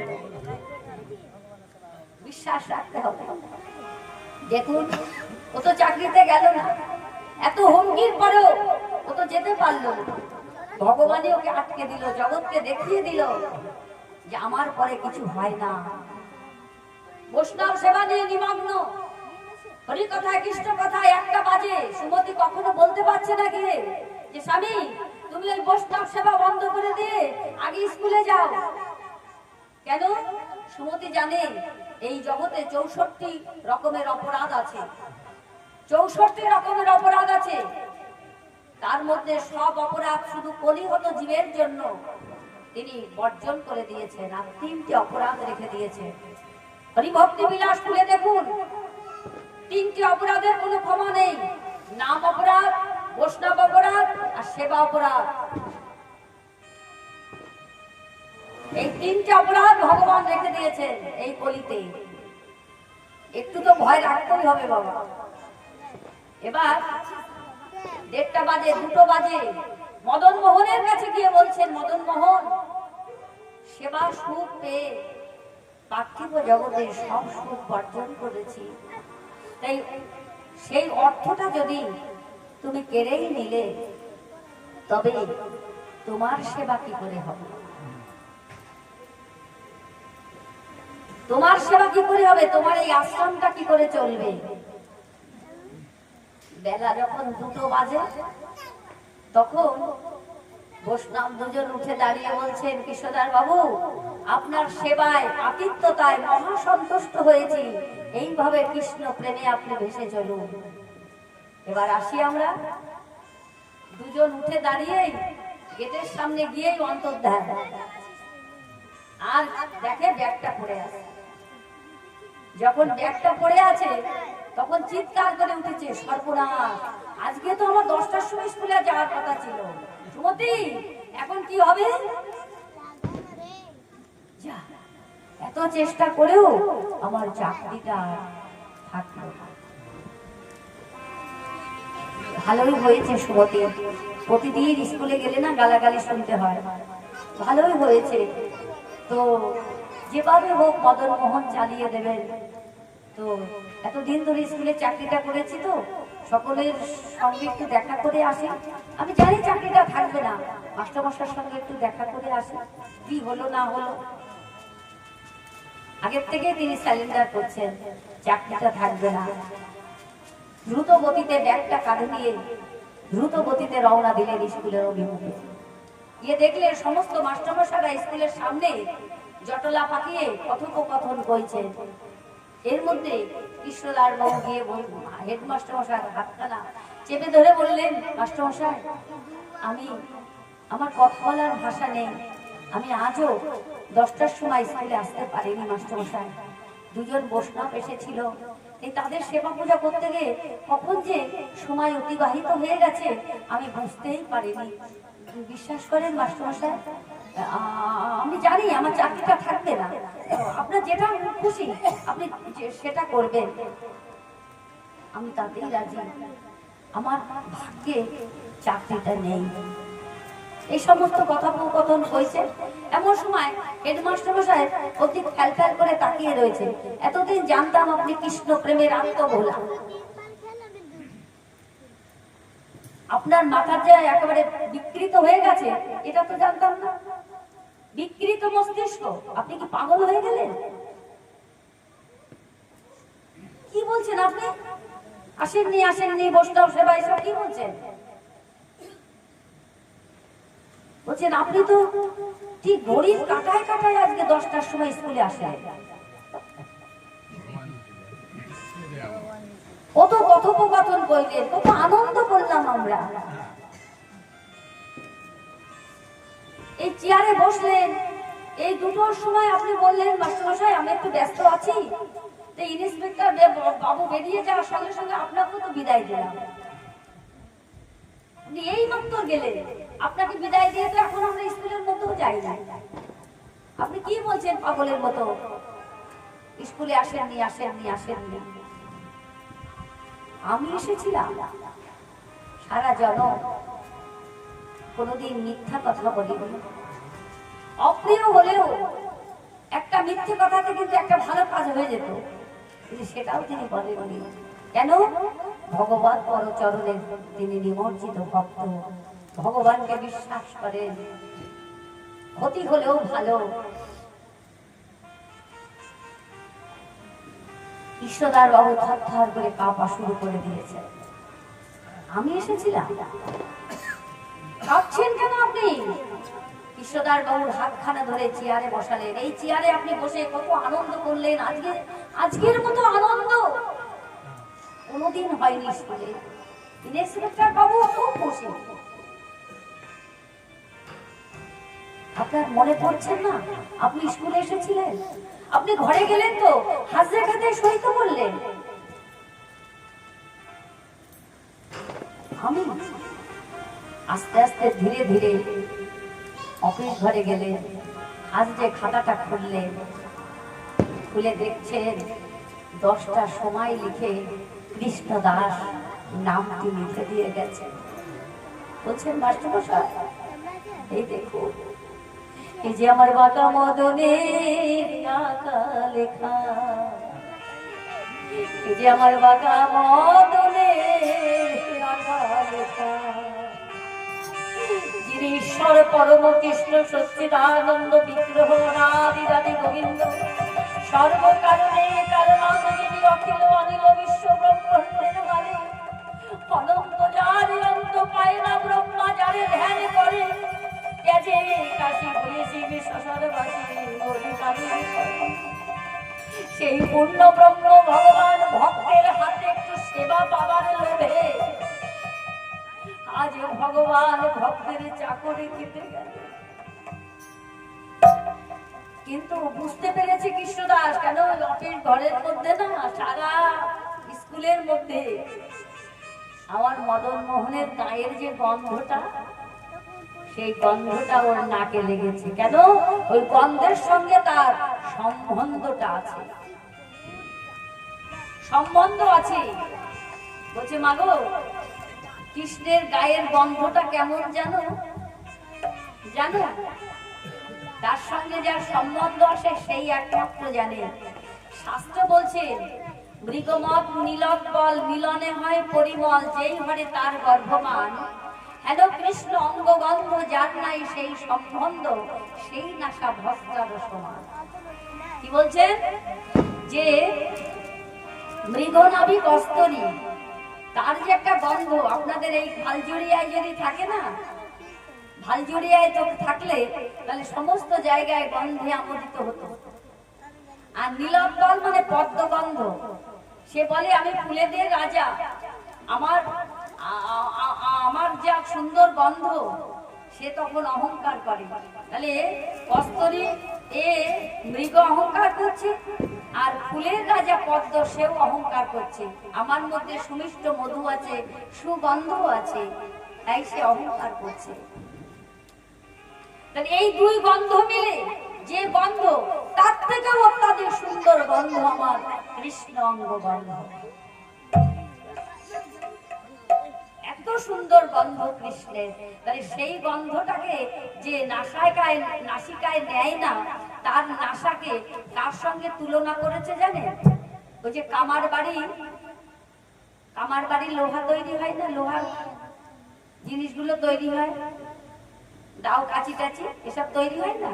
তাহলে ওই একটা কি টানে জানো মা, তোমরা কি বলো ঝাড়খণ্ডে কি বলে? হাওয়া দেয়, ওটাকে বলা হয় জাতি, কেউ বলে হাপড়, কেউ বলে ভস্তা, ওটাকে হাওয়া দিচ্ছে। তাহলে ওরও ছিদ্র আছে, আপনার নাকেও তো দুটো ছিদ্র আছে, তাই না? তাহলে ওর সঙ্গে আমার সঙ্গে তুলনা করেছে। যদি কৃষ্ণ অঙ্গবন্ধ মনুষ্য কুলে জন্ম নিয়ে যদি তার সঙ্গে সম্বন্ধ না রাখো, তোমার ওই নাসাকে ওই কামার বাড়ির ভস্তার সঙ্গে তুলনা করেছে। ভাবা যায়? এই যে দুটি নয়ন আমরা ভগবানের কাছে পেয়েছি, ভগবান কৃপা করে দিয়েছে, কত দামি মূল্যবান জিনিস। একটা নয়ন খারাপ হয়ে যাক, দেখেন দেখি কত টাকা লাগে, আর সেই জিনিস ফিরে পাবে, সেই জ্যোতি পাবেন না। এই গলাপ থেকে মাথা পর্যন্ত যে জিনিসগুলো ভগবান দিয়েছে, ভাবা যায়? ব্রেন যদি শর্ট হয়ে যায়, আপনি বুদ্ধিটা ধরে রাখতে পারবেন? এতে হাজার হাজার বুদ্ধি ধরে রাখে মানুষ। তাহলে ওইটা ভগবান ফিরে দিয়েছে, ভগবান ফিরে দিয়েছেন, তাই না? এই কানের যে শব্দটা আপনারা শুনছেন, শব্দ তরঙ্গ, এটা ভগবান ফিরে দিয়েছে। কত টাকা দামের জানেন? হিসাব রেখেছেন? এই গলা থেকে নিচে পর্যন্ত, কিডনি থেকে, হার্ট থেকে শুরু করে, লিভার থেকে শুরু করে, পাঁজর থেকে শুরু করে, প্রত্যেকটা জিনিস, একটা জিনিস খারাপ হয়ে যাক, যান আপনি বিদেশে যান, দেখে কত টাকা লাগে। ফিরে দিয়েছেন কেন জানেন? তুই গিয়ে আমার নাম করবি তাই, তুই গিয়ে আমার নাম করবি তাই। তোকে ভজনের জন্য এই প্রত্যেকটা ইন্দ্রিয়গণ সতেজ করে ভগবান পাঠিয়ে দিয়েছেন। আর আমরা কি করছি? আমরা কি করছি? তার সম্পূর্ণ তার উল্টোটা। মায়েদের পা ধরে বলি, হাত ধরে বলি, মাগো তোমরা শাশুড়ি হয়েছে, যে দিনগুলো চলে গেছে সেটা তো আর পাবে না। কিন্তু আজকের দিনে যারা কুলের কুলবধূ, যাদের ঘরে নতুন নতুন সব বউরা আসছে, তারা যখন অন্তঃসত্ত্বা হবে, তাদের অন্তত নিয়মটা পাল্টে দিন, নিয়মটা পাল্টে দিন। যখন তারা অন্তঃসত্ত্বা হবে, সেই প্রথম দিন থেকে ভগবত কথা, ভগবানের কথা, ভগবানের নাম গুণগান কীর্তন, তুলসীতে জল দেওয়া, তুলসীর পরিচর্যা করা, এইগুলো শিখান। যখন তারা অন্তঃসত্ত্বা হবে, পেটে যখন বাচ্চা আসবে, তখন থেকে, তখন যখন 7 পঞ্চামৃত দেবে, তখন আপনার বাড়িতে যদি কোনো কিছু জোগাড় নাও থাকে, কোনো বৈষ্ণব বাড়িতে আপনি দিয়ে সে বলুন যে সেখানে রন্ধন করে গৌর গোবিন্দের সেবা দিয়ে সেই অধরমৃত প্রসাদটা সেই মাকে সেবা করান, দেখবেন একটি ভক্ত সন্তানের জন্ম দেবে। তাই মাটি পাচ্ছে না, এই যত যত মহাপুরুষ থেকে শুরু করে পুরুষরা সব চলে গেছে। রামকৃষ্ণ পরমহংসদেব, নিগমানন্দ, দুর্গা প্রসন্ন ঠাকুর, যত যত মহা পুরুষরা সব চলে গেছে। তারা আবার আসতে চাচ্ছে, পলি ধ্বংস হয়ে যাবার পথে। আমাদের পশ্চিম বাংলাটা আরো বেশি, তাই ধ্বংসের পথে কত দুরাচাররা ঘুরে ঘুরে বেড়াচ্ছে, কুলাঙ্গার জন্ম দিচ্ছি। তাই এই সমস্ত অবস্থাগুলো আমরা দেখতে পাচ্ছি। টিভি যখন খুলছে, খবরের কাগজ যখন পড়ছে, তখন শুধু দূর অবস্থার কথা আপনারা শুনছেন। একটা ভালো কথা কয়টা শুনছেন বলুন? বলতে পারবেন বুকে হাত দিয়ে যে আমরা সবাই সুখী আছি? কেউ নেই। তাহলে আমরা ভক্ত সন্তান জগতে আনবো। মাটি ভালো পাচ্ছে না, তাই তার আসতে পারছে না। আর একটা দ্বিতীয় বিদ্যাসাগর আসতে পারছে না। তাহলে আমরা পারি না একটা বিদ্যাসাগরের জন্ম দিতে? আমরা পারি না সব? টিকা, হ্যাঁ হ্যাঁ, ওই টিকা দিয়ে করি, টিকাটা দিয়ে দে। তো আজকে হ্যাঁ, শুধু হাতে নিয়ে টিকাটা দিয়ে দাও। তো আজকে আমাদের সংসারের অবস্থা এইরকম। আমরা ঘরে ঘরে সব মায়েদের বলবো একটি মাটিটা ভালো করুন, তাদের নিয়ম কানুন গুলো একটু পাল্টান। আধুনিক থাক, অসুবিধে নেই, কিন্তু মনে ভক্তি যেন পরিপূর্ণ থাকে। তবে ভগবান যদি ওই জায়গাটা পরিষ্কার পায়, চিত্তরূপ দর্পণ থেকে কুবাসনা রূপ ধুলোবালিটাকে মার্জন করে যদি জায়গাটা পরিষ্কার পায়, তাহলে এক একটা মহাপুরুষ আপনার গর্ভে প্রবেশ করতে পারে।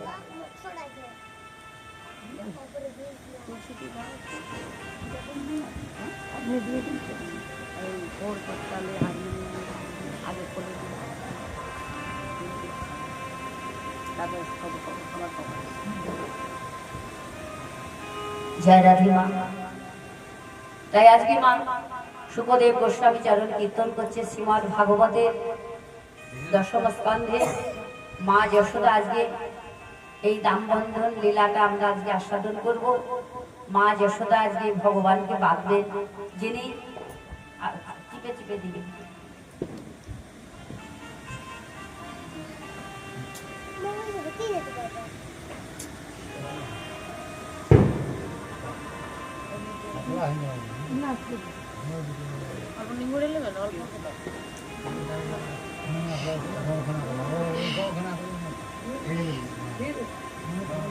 জয় রাধে মা।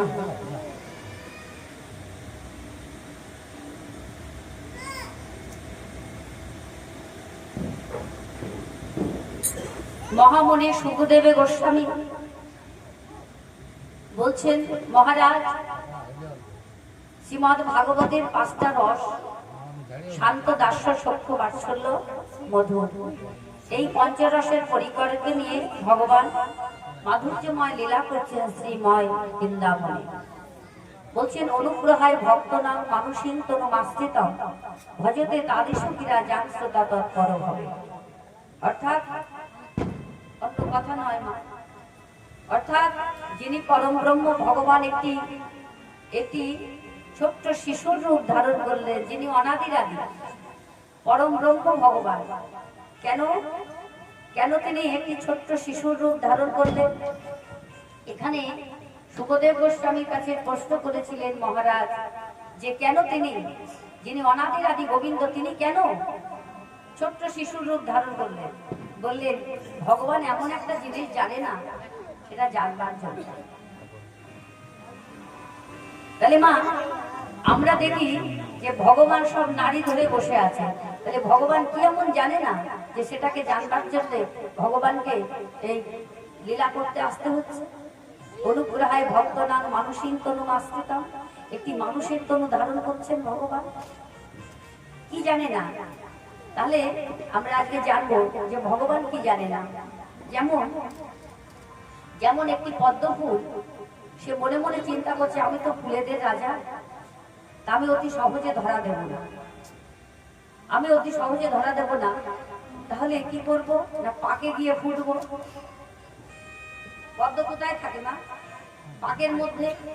তাহলে ও যে শুধু পাকে নামলে হবে না, আমাকে ধরতে গেলে পাকে নামলে হবে না, আমি জলের উপরে ভাসবো। তাহলে জলে যদি নামতে হয়, তাহলে সাঁতার কাটা শিখতে হবে তো নাকি? পদ্ম তুলতে গেলে পদ্ম মনে মনে চিন্তা করলে শুধু সাঁতার কাটলেও হবে না, বাবা আমি অত সহজে ধরা দেব না, আমি কাটার সৃষ্টি করলাম, কণ্টক ফুটিয়ে দেব। বলে কণ্টককে অতিক্রম করে যদি আমাকে কেউ ধরে, তখন পদ্ম একজন সিকিউরিটি গার্ড নিয়ে নিলেন। কি নিলেন? বললেন, পদ্ম বক্ষ, এত সাবধানে পদ্ম ফুটে আছে, তাহলে এত সাবধানে রয়েছে। কিন্তু পদ্ম দেখলেন উপর থেকে একটা ভ্রমর এসে পদ্মের কোষের মধ্যে বসে গুনগুন গুনগুন গুনগুন গুনগুন করতে করতে পদ্মের কোষের মধ্যে প্রবেশ করে ওর ভিতরে যে মধুটা আছে, সেই মধুটা পান করে ভ্রমর চলে গেল, দিক বিদিক জ্ঞান শূন্য হয়ে গেল, স্থান কাল পাত্রের তার কোনো বিবেচনা রইল না। সে কি বলছে, আমি কোথায় গেলে কৃষ্ণ পাব, কৃষ্ণ প্রেমে মেতে রব, আমি কোথায় গেলে কৃষ্ণ পাব, কৃষ্ণ প্রেমে মেতে রব, কৃষ্ণ বলি যেন প্রাণ যায় গো, আমার কৃষ্ণ বলি যেন প্রাণ যায়, কৃষ্ণ বলি যেন প্রাণ যায়। এই যে বৃন্দাবনে তরুলতা, তারা সবাই বলে কৃষ্ণ কথা, তরুলতা বলো গো আমায়, তরুলতা বলো আমায়। ওই দেখো নন্দরানী ধরা সতী, দ্রোণ হল সেই ব্রজপতি, বাসুল প্রেমের প্রকাশ, বাসুল প্রেমের প্রকাশ। নন্দ আর যশোমতী সুকৃতি পূর্বজন্মে, কোথায় মুখ মধ্যে হরেন বিশ্ব রূপ গো, কোথায় মুখ মধ্যে হরেন বিশ্বরূপ।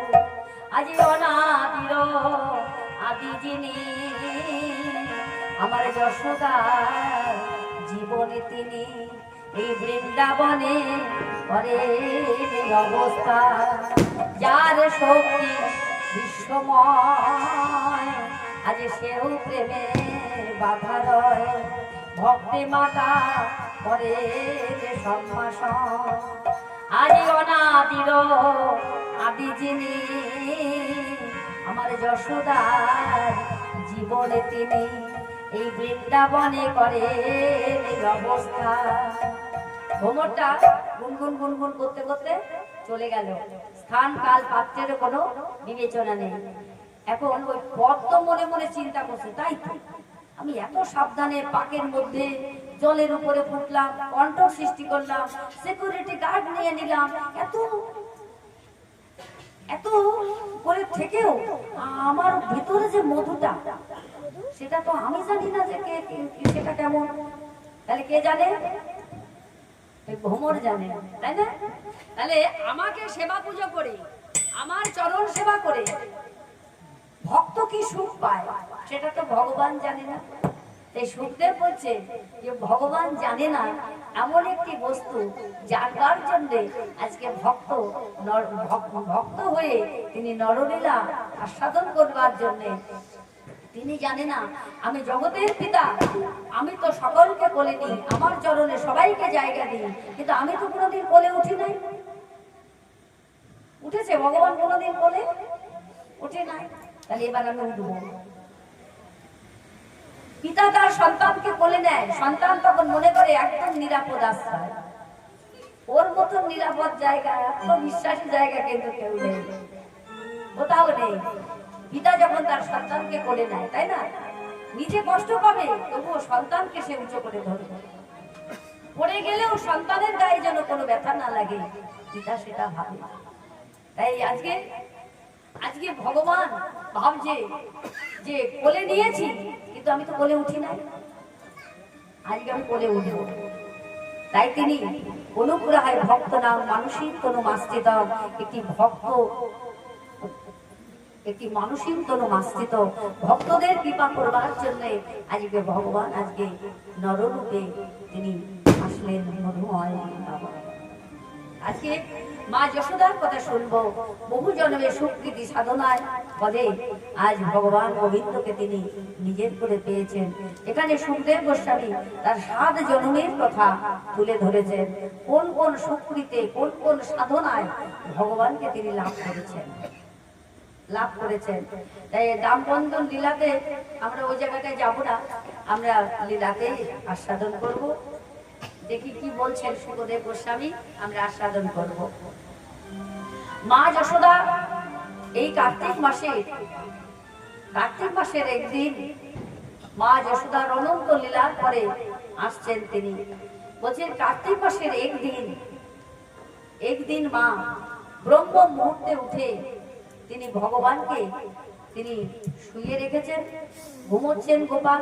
তাই কোথায় শুয়েছেন? গোপালকে কোথায় শুয়েছেন? ফেনি বিছানায়, সোনার পালঙ্কে। ফেনি বিছানাটা কাকে বলে? কেমন সে ফেনি বিছানা?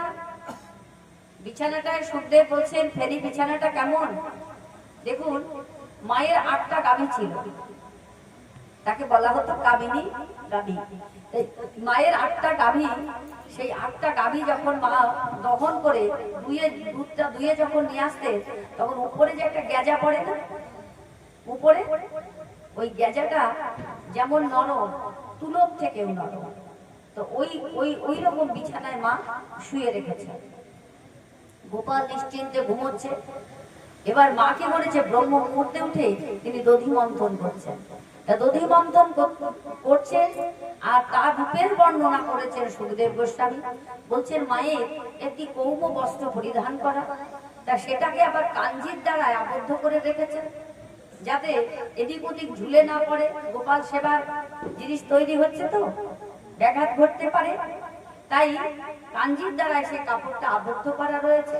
মায়ের হাতে 2টি কঙ্কন রয়েছে।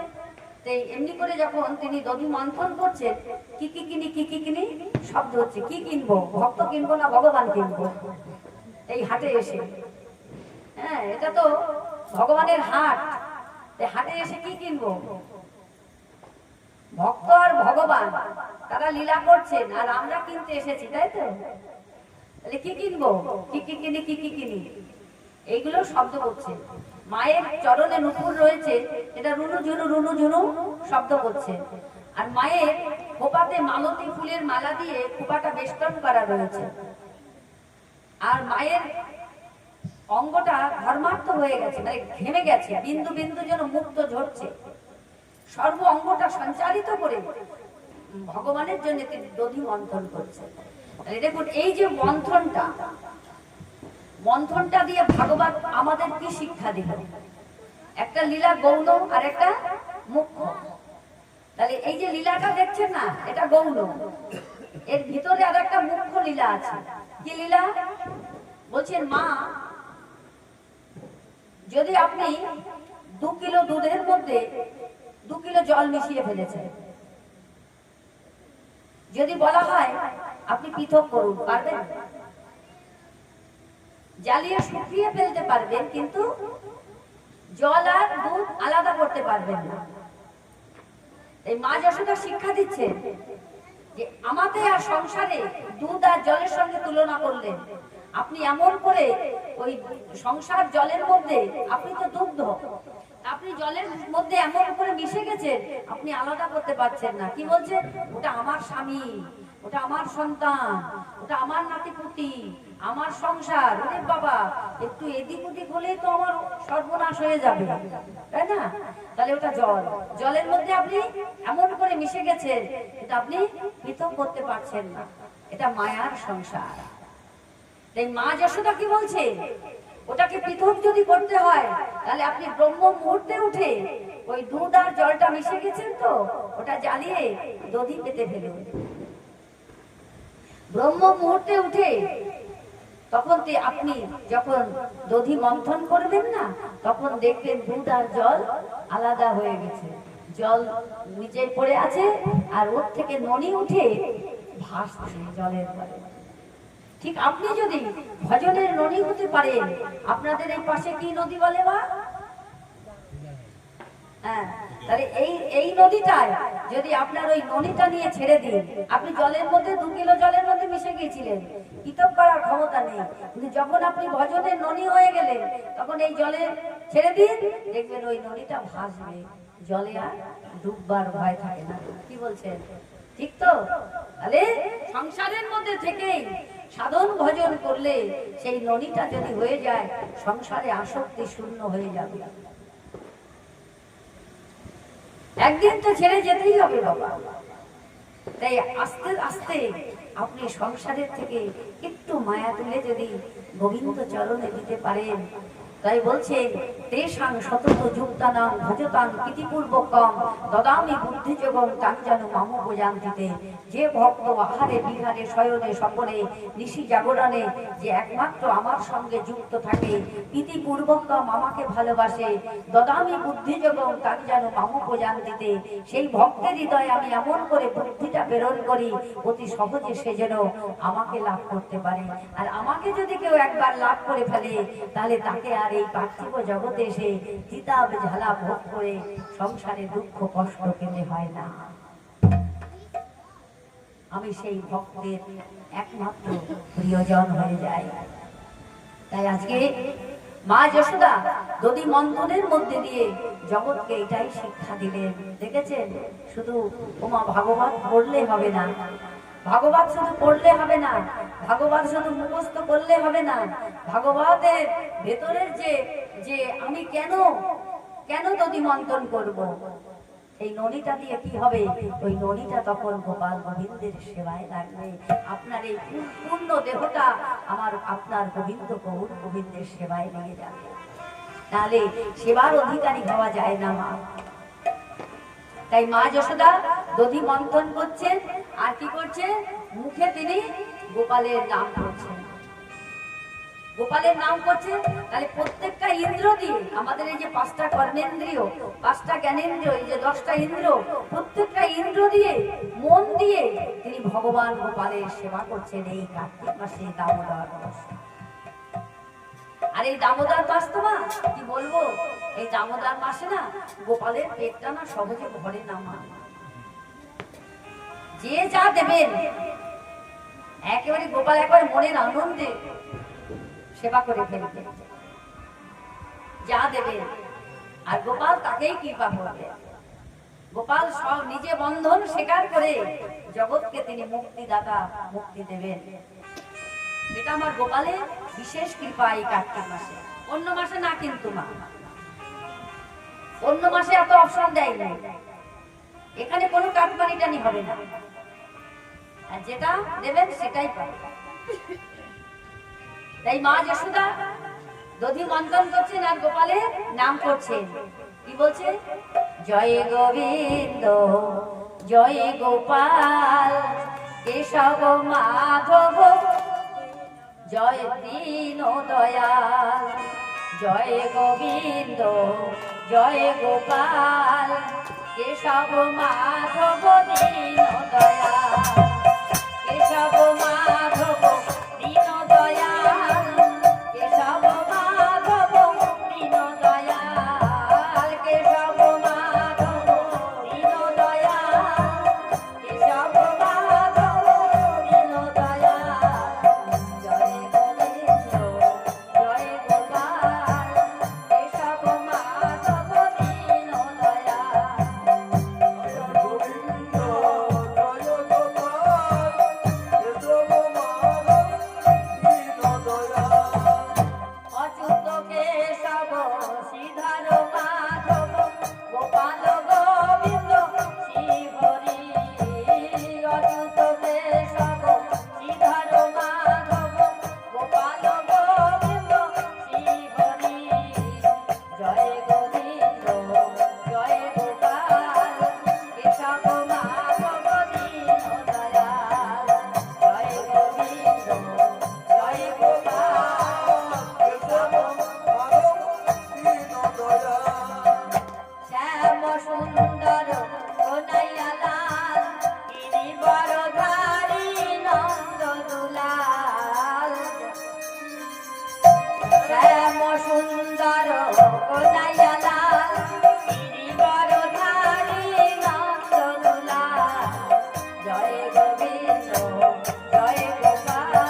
ভাই কানাইয়া কি, গোপাল কি জয়।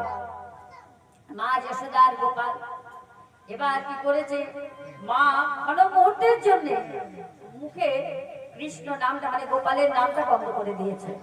সঙ্গে সঙ্গে ভগবান তাকিয়ে দেখে মা তো আমার নাম বন্ধ করে দিয়েছে। যতক্ষণ আপনি নাম করবেন, ভালো করে খেয়াল করবেন মা, যতক্ষণ আপনি ভগবানের স্মরণে থাকবেন ততক্ষণ আপনার কোনো বিপদ আসতে পারে না। ভগবান তাকিয়ে দেখে মা আমার নাম বন্ধ করে দিয়েছে, তাকিয়ে দেখে মা দধিমন্তরে মত্ত, সঙ্গে সঙ্গে লাভ দিয়েছে, পালনপুর থেকে লাভ দিয়ে আস্তে আস্তে করে মায়ের গিয়ে আঁচলটা টেনে ধরেছে। গোপাল যখন আঁচলটা টেনে ধরেছে তখন মা ফিরে তাকিয়ে দেখে গোপালের বদনটা শুকিয়ে গেছে, খিদে পেয়েছে, বারবার খিদে লাগছে না এই মাসে, তো এবার খিদে পেয়েছে। তখন কণ্ঠটি রেখে মা যশোদা কি করলেন, গোপালকে পাশে নিয়ে এসে আর একটা চুলায় তো মা আর একটা ভাণ্ডই মা দুগ্ধ জ্বালাতে দিয়েছেন, সেটা দেখছেন। আর কি করেছেন, গোপালকে কোলে নিয়ে নিজের পরিদেহ বসনটাকে পরিত্যাগ করিয়ে এইবার মা যশোদা সুন্দর করে গোপালকে অভিষেক করিয়ে এবার আরতি, মঙ্গল আরতিটা করে গোপালকে সাজাতে বসেছেন। কেমন করে সাজাচ্ছেন গোপালকে, মা গোপালকে সুন্দর করে সাজিয়ে দিচ্ছেন। মহাজন লীলার এক পাশে দাঁড়িয়ে মার সাজনীটা দর্শন করছেন। ভাগবতে সুখদেব গোস্বামী বলছেন, কেমন গোপাল, বলছেন বরাহ পীড়াভিরাম মৃগমদ তিলকম কুণ্ডলাক্রান্ত গণ্ডং কঞ্জক্ষম কুম্ভগণ্ডং স্মিত শুভগামকং সাধরেণ স্তং বেণু শ্যামং শান্তং ত্রিভঙ্গ রবিকর বসনং ভূষিতং বৈজয়ন্তং বন্দে বৃন্দাবনস্থ যুবতী শতপ্রীত ব্রহ্ম গোপাল বেশাম।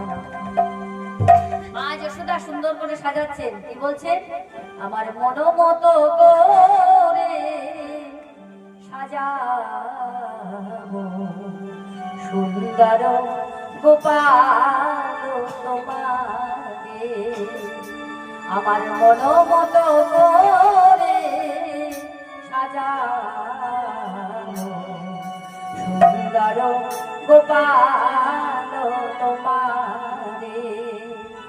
বলে বনমালা দেব, বাঁশি দেব করে, চরণে দুল দেব যতন করে। বলে বনমালা দেব, বাঁশি দেব করে, চরণে দুল দেব যতন করে। তুমি বলো ঝুনু রুনু ঝুনু রুনু ঝুনু বাজায়ো মধুর সুরে, মনোমতো করে সাজাও সুন্দর গোপাল তোমারে। পরনে পীতাম্বর পরাব তোমারে, ললাটে তিলক দেব যতন করে। পরনে পীতাম্বর পরাব তোমারে, ললাটে তিলক দেব যতন করে। তুমি মৃদু মৃদু মৃদু মৃদু মৃদু মৃদু বাজাইও সুমধুর সুরে, মনোমতো করে সাজাবো সুন্দর গোপাল তোমারে। মা যশোদা সুন্দর করে গোপালকে সাজিয়ে দিলেন। এবার গোপালের অভিষেক হলো, সাজানো হলো। এবার কি করলে, স্তন্য দুগ্ধ মা তখন সেবা করাচ্ছেন গোপালকে। কিন্তু সামনে আর একটা চুলার পরে আর একটা ভান্ডে দুধ জ্বালাতে দিয়েছেন মা। দুধ জ্বালাতে, মায়েদের তো কাজের কোনো শেষ নেই। এবার দুধ জ্বালাতে দিয়েছে। এবার ওর মধ্যে কি আছে, আগুন, তাই তো। আগুন মানে কি, ব্রহ্মা, স্বয়ং ব্রহ্মা রয়েছে। আচ্ছা, দুধটা জাল হচ্ছে। এবার ব্রহ্মা মনে মনে চিন্তা করছে, জগৎবাসী কি কি অপরূপ রূপ দর্শন করছে, আর আমি একটু দেখবো না। এবার ব্রহ্মা কি করেছে, একটু একটু উঁচু হয়েছে, মানে উঁচু হয়েছে, মা মনে মনে চিন্তা করছে জালটা বেশি হয়ে গেছে। ব্রহ্মা একটু উঁচু হয়েছে, ওই রূপ দর্শন করবে, আর দুধ মনে মনে চিন্তা করছে দুধ আমি পরে পরে জাল পাচ্ছি আর ওইটা দেখবো না, বলে দুধটা একটু উঁচু হয়েছে, তাহলে জালটা উঁচু হয়েছে, দুধটা উঁচু হয়েছে, মা মনে মনে চিন্তা করছে এবার দুধটা উঠলে পড়ে যাবে। তাই মা কি করেছে, গোপালের কিন্তু পেট ভরেনি, মা সবে মাত্র দুগ্ধ পান করতে বসেছে। ঠিক এমন সময় মা তখন কি করেছে, গোপালকে কোল থেকে নামিয়ে দৌড়ে দুধ ঠেকাতে গেছে। ভগবানের হয়ে গেছে রাগ, বলছে তুমি মুখ্য ভক্ত, গৌণ ভক্ত যদি একটা অপরাধ করে সেটা ভগবান ক্ষমা করে দেয়, এই আমাদের মতন যারা অল্প বুদ্ধি সম্পূর্ণ ব্যক্তি ক্ষমা টমা হয়ে যায়, কিন্তু যারা মুখ্য ভক্ত মা যশোদার মতন ভক্ত তারা যদি গৌণ কাজ করে ভগবান কিন্তু সেটা সইবে না। তাই ভগবান কি বললে, তুমি আমাকে বলতে পারলে না যে গোপাল ওই দুধটা ঠেকিয়ে দে, আমার ইঙ্গিত ছাড়া বিশ্ব জগতের একটা পাতা পড়ে না, তাহলে আমাকে তুমি বলতে পারলে না গোপাল আমি তোর সেবা নিয়ে রয়েছি, কত যুগ যুগ ধরে জন্ম জন্মান্তর ধরে তুমি আমাকে সেবা করানোর জন্য তুমি সাধনা করেছো। এটা সত্য যুগে ধরা স্তন কেটে সেই স্তন বিক্রি করে বন্ধক দিয়ে তখন তিনি ভগবান নারায়ণের সেবা দিয়েছিল। জগতে দ্বিতীয় ধরা হবে জগতে কেউ কোনদিন দেখেছেন যে মাংসের বিনিময়ে, এক টুকরো মাংসের বিনিময়ে অতিথি নারায়ণের সেবা দিতে? দেখেননি। ভগবান সেই দিন কথা দিয়েছিল, তুই হবি আনন্দ রানী, আমি হব তোর নীলমণি, ননি খাবো ওই অঞ্চল ধরিয়া, আমি মুগ্ধ হয়ে দুগ্ধ পানে, মুখ দেব তোর ওই কাটা স্তনে, বৃন্দাবনে শুধিব এই ধারা। সেই দিন কথা দিয়েছিলাম, সেই স্তন্য দুগ্ধ আমি পান করছি, তুমি আমাকে মাটিতে রেখে ওই দুধ ঠেকাতে গেলে, এবার বলতে পারলে না যে গোপাল তুই দুধটা ঠেকিয়ে দে। গোপালের হয়ে গেল রাগ, ও কি করেছে, খিদে মেটে নাই, মা আমাকে মাটিতে ফেলে দিয়ে চলে গেল, দেখাচ্ছি মজা, এই বলে চতুর্দিকে তাকাচ্ছে, চতুরের চূড়ামণি চতুর্দিকে তাকাচ্ছে, মার কোন সর্বনাশটা করা যায়, কোন সর্বনাশটা মার করা যায়। চতুর্দিকে তাকিয়ে দেখে ওই যে দধি বন্টন করছিলেন যে ভাণ্ডটা, ওই ভাণ্ডটাই মা সব থেকে প্রিয়। কেন জানেন? আরো অনেক ভাণ্ড ছিল কিন্তু ওই ভাণ্ডটাই প্রিয়। কারণ মার যখন বিয়ে হয়, মা যখন মেয়ের বাড়ি আসে, তখন ওই যশোদার মা তখন ওই ভাণ্ডটা কুম্ভকারদের কাছ থেকে সুন্দর ডিজাইন করে ওই সেই ভাণ্ডটা নিয়ে এসেছিল। এই গোকুলে সবাই দেখেছিল যে ভাণ্ডটা সুন্দর ডিজাইন আর মায়ের হাতের জিনিস, তো সেজন্য এতদিন তোলা ছিল। মানে বাপের বাড়ির জিনিসের প্রতি তার সব মেয়েদেরই বাপের বাড়ির জিনিসের পরে একটা আন্তরিকতা থাকে, এটা আমার মা দিয়েছে, এটা আমার মাসি দিয়েছে, এটা আমার পিসি দিয়েছে, এরকম সব বলে আর যত্ন করে রাখে। আর শ্বশুর বাড়ির জিনিস যতই ভালো হোক না কেন মা ওইগুলোই ব্যবহার করে আগে ভালো লাগে। ঠিক বললাম তো নাকি? তাহলে শ্বশুর বাড়ির জিনিসগুলোই আগে নষ্ট হবে, বাপের বাড়ির জিনিসটা মেয়েরা তুলে রাখে। এই মা যশোদাও ঠিক এটাই করেছিল, এতদিন নিজের মায়ের হাতের তো সেটা তোলা ছিল। এইবার ওই গোপাল হয়েছে বলে ওই গোপালকে ওই দধি মন্থন করে দেবেন বলে ওই ভাণ্ডটা মা দধি মন্থন করেন, ব্যবহার করেন খুব সযত্নে। আর ওই ভাণ্ডটা মায়ের প্রতি মায়ের একটা আন্তরিকতা আলাদা, মায়ের মা দিয়েছে, মানে আমার দিদা দিয়েছে। এইবার কি করেছে, ওই একটা শিলাপিষ্ট নিয়ে ওই ভাণ্ডটাই দিয়েছে আর সঙ্গে সঙ্গে ভেঙে ওর ভিতর থেকে যত ননি ছিল মন্থন হচ্ছিল সব মেঝেতে পড়ে গেছে, এবার ওর পর দিয়ে চরণ দিয়ে ওরা ভাবছে ভগবান তুমি আমাদের মুক্ত করে দিলে। এইবার ভগবানের চরণ তারা পেল, ওর পর দিয়ে চরণ রেখে গোপাল এ ঘর ও ঘর এ ঘর ও ঘর দেখছে আর কোন সর্বনাশটা করা যায়, আর কোন সর্বনাশটা করা যায়। ওটা তো ভেঙে চলে এসেছে, সারা ঘরে ননি পড়ে গেছে। গুরু শাস্ত্র গুরু কৃপা এটা চরণ চিহ্ন রেখে গেলেন ভগবান। এবার ওই ঘর ও ঘর ঘুরতে গিয়ে দেখে উপরের ছিকায় আরো ননি করা রয়েছে। ওটা উর্দু ফল দিয়ে পেতে উর্দু ফলের উপরে উঠে ভগবান কি করেছে ওই ননিটা পেরেছে, পেরে পিঠের পরে দিয়ে নিজে একটু খেয়েছে। খেতে যাবে এমন সময় দেখে জ্বালানা দিয়ে কতগুলো বানর বানর তখন ও কি করেছে এই পাশ দিয়ে ঘুরে গিয়ে সেই বৈঠকখানার পাশে গিয়ে মানে যাতে আমাকে কেউ না দেখতে পারে, মানে মহারাজ যেখানে বৈঠকখানা রয়েছে পিতা নন্দ মহারাজের তার পাশে গিয়ে বসেছেন। বসে কাকটা একটু দেখা যাচ্ছে আর মাথায় ময়ূর পুচ্ছ সেটা দেখা যাচ্ছে, আর দেখা যাচ্ছে না। আর এইদিকে মুখ করে তো, আর বানরগুলো এইদিকে, এই বানরগুলোকে ডেকে ডেকে বলছে হ্যাঁ রে তোরা এইদিকে আয়, এইদিকে আয়, তোদের তো সেদিন খেতে দিতে পারিনি, কি দরদি দেখো, সেদিন তো তোদের খেতে দিতে পারিনি, আজকে তোদের পেট ভর্তি করে খাওয়াবো, জানিস তো আমার মার হাতে ননি ননি ননি, এদিকে আয় তাড়াতাড়ি আয় তাড়াতাড়ি আয়। গোপাল ডাকছে আর বানর কোথায় ছিল, একেবারে ঝাঁকে ঝাঁকে এসে লাইন দিয়েছে, একেবারে লাইন দিয়েছে, ওদের মাথাগুলো ধরছে আর গোপাল ননি খাওয়াচ্ছে পেট ভর্তি করে করে, আরো খা আরো খা আরো খা, লাগলে আমি আরো নিয়ে আসবো, তোদের সেদিন তো খেতে দিতে পারিনি। কোন দিন মা? ত্রেতা যুগে, সেদিন তোরা কত কষ্ট করেছিলিস, হ্যাঁ সেই সাগর বন্ধন করেছিলিস, কত কষ্ট করেছিলিস, সেদিন তো তোদের ভালো মন্দ খেতে দিতে পারিনি, আজকে তোদের পেট ভর্তি করে খাও।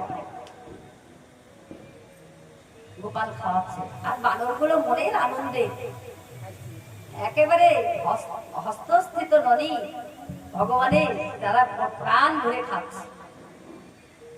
এবার ভক্ত আনন্দ পাচ্ছে, ভগবানও আনন্দ পাচ্ছে। মা মানে দূর থেকে এসে দেখে ভাণ্ড ভাঙা, ননি পড়ে আছে আর উপরের ছিকায়ও ননি নেই, উর্দু ফলটা পেতে ননি পেরে নিয়ে চলে গেছে। এবার ও ভাবছে ওই আমার চতুরে চোরামণি আমার গোপাল ছাড়া এই কাজ কেউ করতে পারে না। এইবার মা এবার খোঁজ করছে, এবার হাতে একখানা দণ্ড নিয়েছে, এই ছড়িটা নিয়ে এইবার ওই মা খুঁজে বেড়াচ্ছে কোন জায়গায় গেল। আপনারা তো জানেন মা নন্দ ভবনে যারা গিয়েছেন তারা দেখেছেন কতটা এরিয়া নিয়ে নন্দ ভবন, মা খুঁজে বেড়াচ্ছে। এবার দেখে যে গোপাল ওই বৈঠকখানার পেছনে বানর বলে তুই খাবি খা পেট ভরে, এত কষ্ট করে ননি করেছে বানর গুলোকে নিয়ে খাওয়াচ্ছিস। কিন্তু ভগবানের হিসাব তো ভগবানের কাছে, কেউ যদি মা কোনো জন্মে ভগবানের জন্য এইটুকু করে থাকো মা, ভগবান কোনোদিন ঋণ থাকে না, যে কোনো প্রকারে হোক মাকে সেই ঋণটা ভগবান শোধ করে দেবে।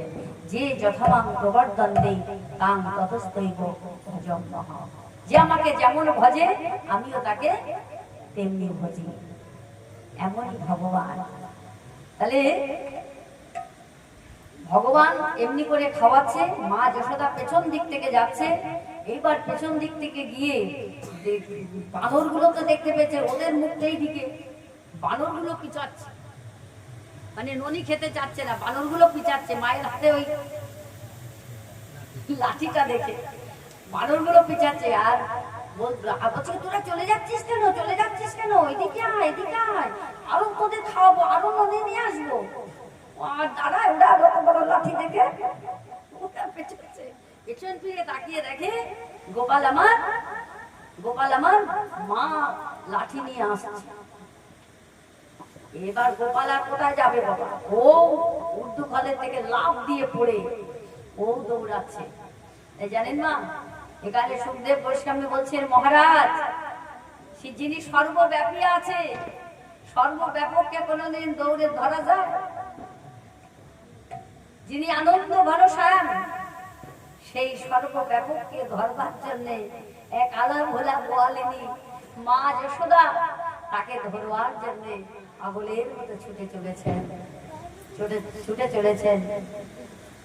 এই সে প্রকার লীলা আপনার আপনারই মনোহরে, কাঁদিয়ে ডোবায় গোকুল জনায় আনন্দেরই সরোবরে। তাই মা যশোদা এমনি করে ছুটছেন। সকালবেলায় কি হয় জানো? সকালবেলায় গোকুলে যারা মা যশোদার সমকক্ষ শ্রীদাম সুদাম দাম বসুদাম বধুমঙ্গল বটু ইত্যাদি সখাগণ, তাদের মায়েরা সব কি করে সকালবেলায় ভগবানকে দর্শন করে অর্থাৎ গোপালকে দর্শন করে তারা কাজে হাত দেয়। এবার তারা সকালবেলা এসেছে অমলা দিদি, কমলা দিদি, শ্যামলী দিদি, শ্রীদামের মা, সুদামের মা, বসুদামের মা, বটুর মা, এরা সবাই এসেছে প্রতিদিনের ন্যায়। যেদিন গোপালকে দর্শন না করে যারা কাজে হাত দেয় সেই দিনটা তাদের ভালো যায় না। মঙ্গলময় তার মঙ্গল আরতি দর্শন করে, তাকে দর্শন করে, তখন তারা যে যার মতন কাজে চলে যায়, তাদের সেই দিনটা খুব ভালো যায়, খুব ভালো যায়। তাই আজকে মা যশোদা গোপালকে তাড়া করে নিয়ে যাচ্ছে তো, আর এদিকে শ্রীদামের মা, সুদামের মা এসেছে, কিন্তু তার সঙ্গে এসেছেন বটুর মা। এখন ঘটনা কি জানো মা? গতকাল বটুর মা এসে মানে একটা কাণ্ড ঘটিয়েছে। মানে দ্বাদশ গোপাল তো প্রতিদিন একজনের না একজনের ঘরে গিয়ে তো ননি চুরি করতে হবে। এখন যাদের ঘরে ননি চুরি করতে হবে তাদের ঘরে সেও থাকে, কিন্তু বটু তো ব্রাহ্মণ, বটু তো সবার ঘরে ঘরে খেয়ে বেড়ায়। আর ব্রাহ্মণরা একটু লোকের বাড়ি খেতে ভালোবাসে, ও ব্রাহ্মণদের আবার একটু পেটটাও বেশ একটু মোটা মোটা হয়। তা যাই হোক, ব্রাহ্মণরা একটু খেতে ভালোবাসে, বটু তো খেয়ে আসে। আমার বাবা বলতো যে ব্রাহ্মণরা এমনই, বলছে ঘি খেতে পারো কতটা, বলে নিজের বাড়ি না পরের বাড়ি, নিজের বাড়ি ছটা ফটা আর পরের বাড়ি এক পোয়া দিলেও খেতে পারে। এরকম মানে ব্রাহ্মণদের এরকম একটা ভাব। আপনারা কিছু মনে করবেন না যদি কেউ ব্রাহ্মণ থেকে থাকে, এটা অনেক দিনের আগের কথা, এখনই বলছি না। যাই হোক, এই হচ্ছে ব্রাহ্মণদের ব্যাপার। বটু হচ্ছে সেই দলে। এখন বটু সবার বাড়ি থেকে খেয়ে বেড়ায়, কিন্তু ও যদি এবার একদিন যদি না খেতে দেয় তাহলে তো বন্ধু বান্ধবের মধ্যে মুখ থাকে, যদিও একটু বিবেক তো আছে। এখন বটু ব্রাহ্মণ, বটু আজকে এসে বলছে এখানে আয়। তাদের সম্বন্ধটা কেমন দেখো, আয় রে, দে রে, খা রে, নে রে, ভাই রে, কানাই রে, তুই রে, এরকম করে তারা সম্বোধন করে। বটু বলছে এখানে আয়। আজকে মানে কষ্ট হচ্ছে বলতে, বুঝলেন, দিতে ইচ্ছে করছে না মন থেকে, যদি না বলে তাহলে আর হবে না। এখানে আয়, আজকে তো আমার বাড়ির পাল্লা, যাবে তো? মা কিন্তু এখনই যমুনায় গেছে, তাড়াতাড়ি কিন্তু চলে আসবে, যদি হয় তাহলে এক্ষুনি চলে আসবে। এখন বটুর বাড়ির আজকের পালা, দেখা যাক। দ্বাদশ গোপাল একেবারে গেছে সেখানে গিয়ে এবার বটুকে বলছে, বটু তোর মা কত দূরে রেখে গেছে ননি, কি করে পারবো, তুই একটা ব্যবস্থা কর, বলছে কি আর ব্যবস্থা করবো, আমাদের বাড়িতে তো সেই উর্দু ঘর নেই, তো আমি কি আর ব্যবস্থা করবো? তাহলে এক কাজ করো, আমি সবার নিচে বসছি, মানে উপর হচ্ছি, আমার পিঠের উপরে একজন যাও, তার পিঠের পরে একজন যাও, তার পিঠের পরে একজন যাও, মানে ও সবার নিচে। তারপরে শ্রীদাম, সুদাম, দাম, বসুদাম, বধুমঙ্গল, এরা সবাই আর কি উপরে উঠেছে। উঠে এবার ভাই কানাই মানে লিডার, দলের সর্দার, ও কি করেছে, এক একজনের পায়ে পা দিয়ে একবারে উপরে উঠে গেছে। উপরে উঠে গিয়ে এইবার ছিকে মানে ছুতে পেরেছে, চিকের পরে ননিটা ভাণ্ডটা পেরেছে, পেরে ওই ননির থেকে আগে নিজে খেয়েছে, নিজে খেয়ে এবার শ্রীদাম, সুদাম, দাম, বসুদাম, এবার সবার নিচে রয়েছে না বটু, সবার নিচে রয়েছে বটু। বটুর মুখের পর্যন্ত সেই ননি গিয়ে আর পৌঁছাচ্ছে না। আর বটু আবার ননি খেতে ভালোবাসে, ননি পৌঁছাচ্ছে না। বলছে তুই আমার বাড়িতে আমি ডেকে নিয়ে আসলাম, আমার বাড়ি থেকে সবাই খাচ্ছে আর আমাকে দিচ্ছ না। এই বলে আচ্ছা তল থেকে বটু যদি পিঠটা টান দেয় তাহলে কি অবস্থা হয় মা বলো? পিঠটা টান দিয়েছে তলার থেকে, এবার সব ঢুকঢাক করে পড়েছে। এর মধ্যে বটুর মাও চলে এসেছে শ্রী যমুনা থেকে জল নিয়ে। এবার যমুনা থেকে জল নিয়ে যখন চলে এসেছে তখন ধর্মিনা দশ সবাই পালিয়ে গেছে, দৌড়ে পালিয়ে গেছে। ধর্মিনা দা ভাই কানাইকে নিয়ে কানাইকে ধরেছে। এবার বটু বলছে অন্য কেউ ধরা পড়লে তাও হতো, ভাই কানাইকে ধরলো, আমি ডেকে নিয়ে আসলাম। বলছে ও মামা কানাইয়ের কোনো দোষ নেই বা, ভাই কানাইকে তুমি ছেড়ে দাও, ভাই কানাইকে ছেড়ে দাও। কে আর ছাড়ে? এবার যশোদা বারবার বলে আমার নবলক্ষ ধেনু আর আমার গোপাল তোদের ঘরে যায় ননি চুরি করতে। আমার কত ক্ষীর স্বর্ণবনী, আমার গোপাল যায় মিথ্যে কথা বলে। আজকে একবারে হাতে নাতে ধরেছি, আজকে যশোদাকে দেখাবো দেখি তোর গোপাল ননি চুরি করে না, দেখ করেছে কিনা। আজকে হাতে নাতে ধরেছে তো, এবার গোপালকে সঙ্গে করে নিয়ে বটুর মা যাচ্ছে। যশোদা দিদি, এই যশোদা দিদি, এই দেখে যা দেখে যা। এবার টানতে টানতে নিয়ে গেছে, নিয়ে গিয়ে যখনই একদম নন্দ ভবনের কাছাকাছি চলে এসেছে, যশোদা দিদি করছে। ঠিক এমন সময় বলছে ও মাসিমা মাসিমা, কি হলো? ও মাসিমা মাসিমা, ও মাসিমা মাসিমা, আমার এই হাতটা তো কখন থেকে ধরে রয়েছো, এই হাতটা ছেড়ে দিয়ে এই হাতটা ধরো না, আমার খুব ব্যথা করছে। চতুরে চোরামুনি ওরে ধরা।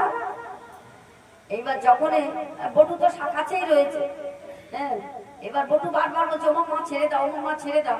এইবার ওর হাতটা যখন ধরে যখন এই হাতটা ধরাতে যাবে, বটুর হাতখানা ধরিয়ে দিয়ে ও তাড়াতাড়ি করে এই পাশ দিয়ে গিয়ে গিয়ে চুপ করে সিংহাসনে গিয়ে চুপ করে বসে। আর ওদিকে কি হচ্ছে? চুপ করে বসে রয়েছে। আর বটুর মা চিৎকার করছে যশোদা দিদি, এই যশোদা দিদি, এইদিকে দেখে যা দেখে যা। তুই রোজ রোজ বলিস আমরা মিথ্যে কথা বলি, আজকে হাতে নাতে ধরেছে।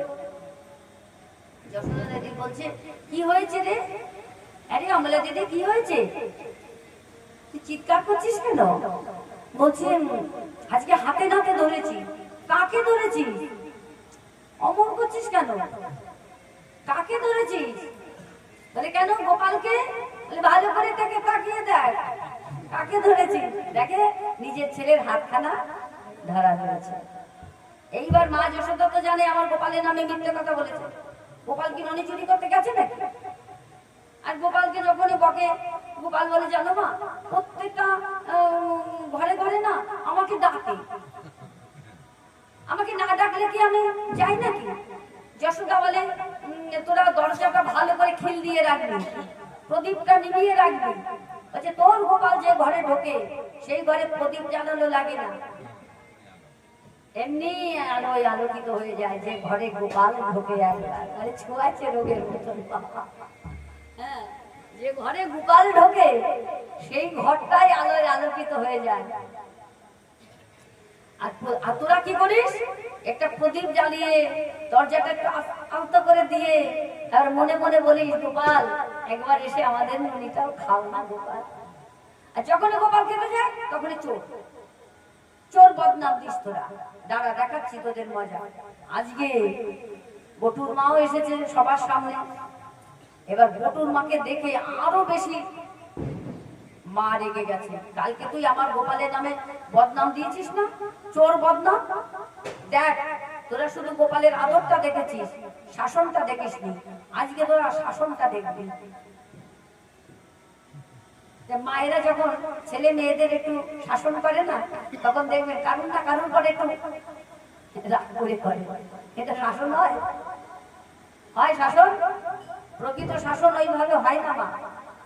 কেউ শাশুড়ির পরে রাগ করে মারে, কেউ জায়ের পরে রাগ করে মারে, কেউ ননদের পরে রাগ করে মারে, কেউ পাড়া প্রতিবাসীর পরে রাগ করে মারে। মা যশোদাও সেটাই করছে। তাই জীব গোস্বামী লীলার এক পাশে দাঁড়িয়ে তিনি লীলাটাকে দর্শন করে আনন্দে আনন্দে একটা শ্লোক তিনি রচনা করলেন। আপনারা সবাই হাতে তালি দেবেন। মা পায়ে ব্যথা, পায়ে ব্যথা করছে?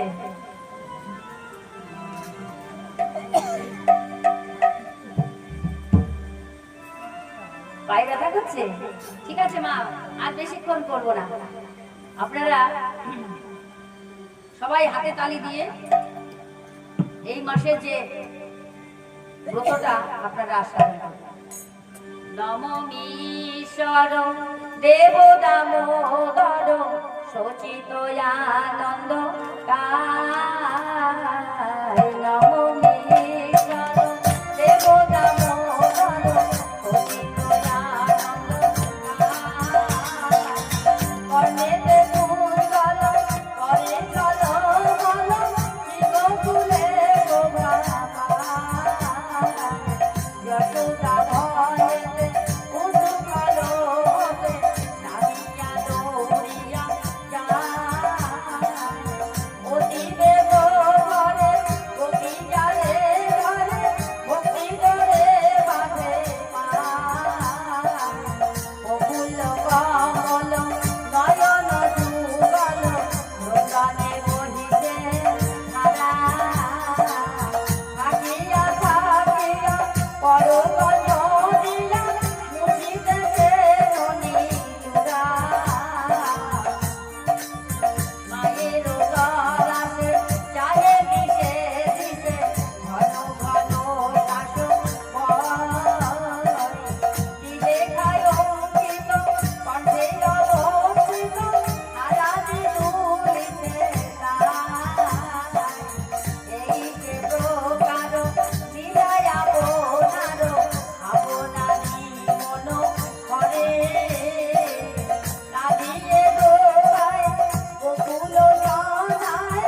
দেব দামোদর অভিনয়ানন্দ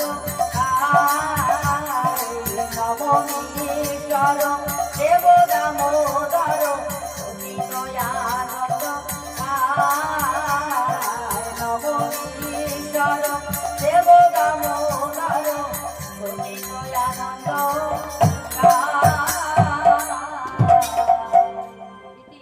পদ্ম পুরাণে পদ্ম পুরাণ তো দামোদর অষ্টকের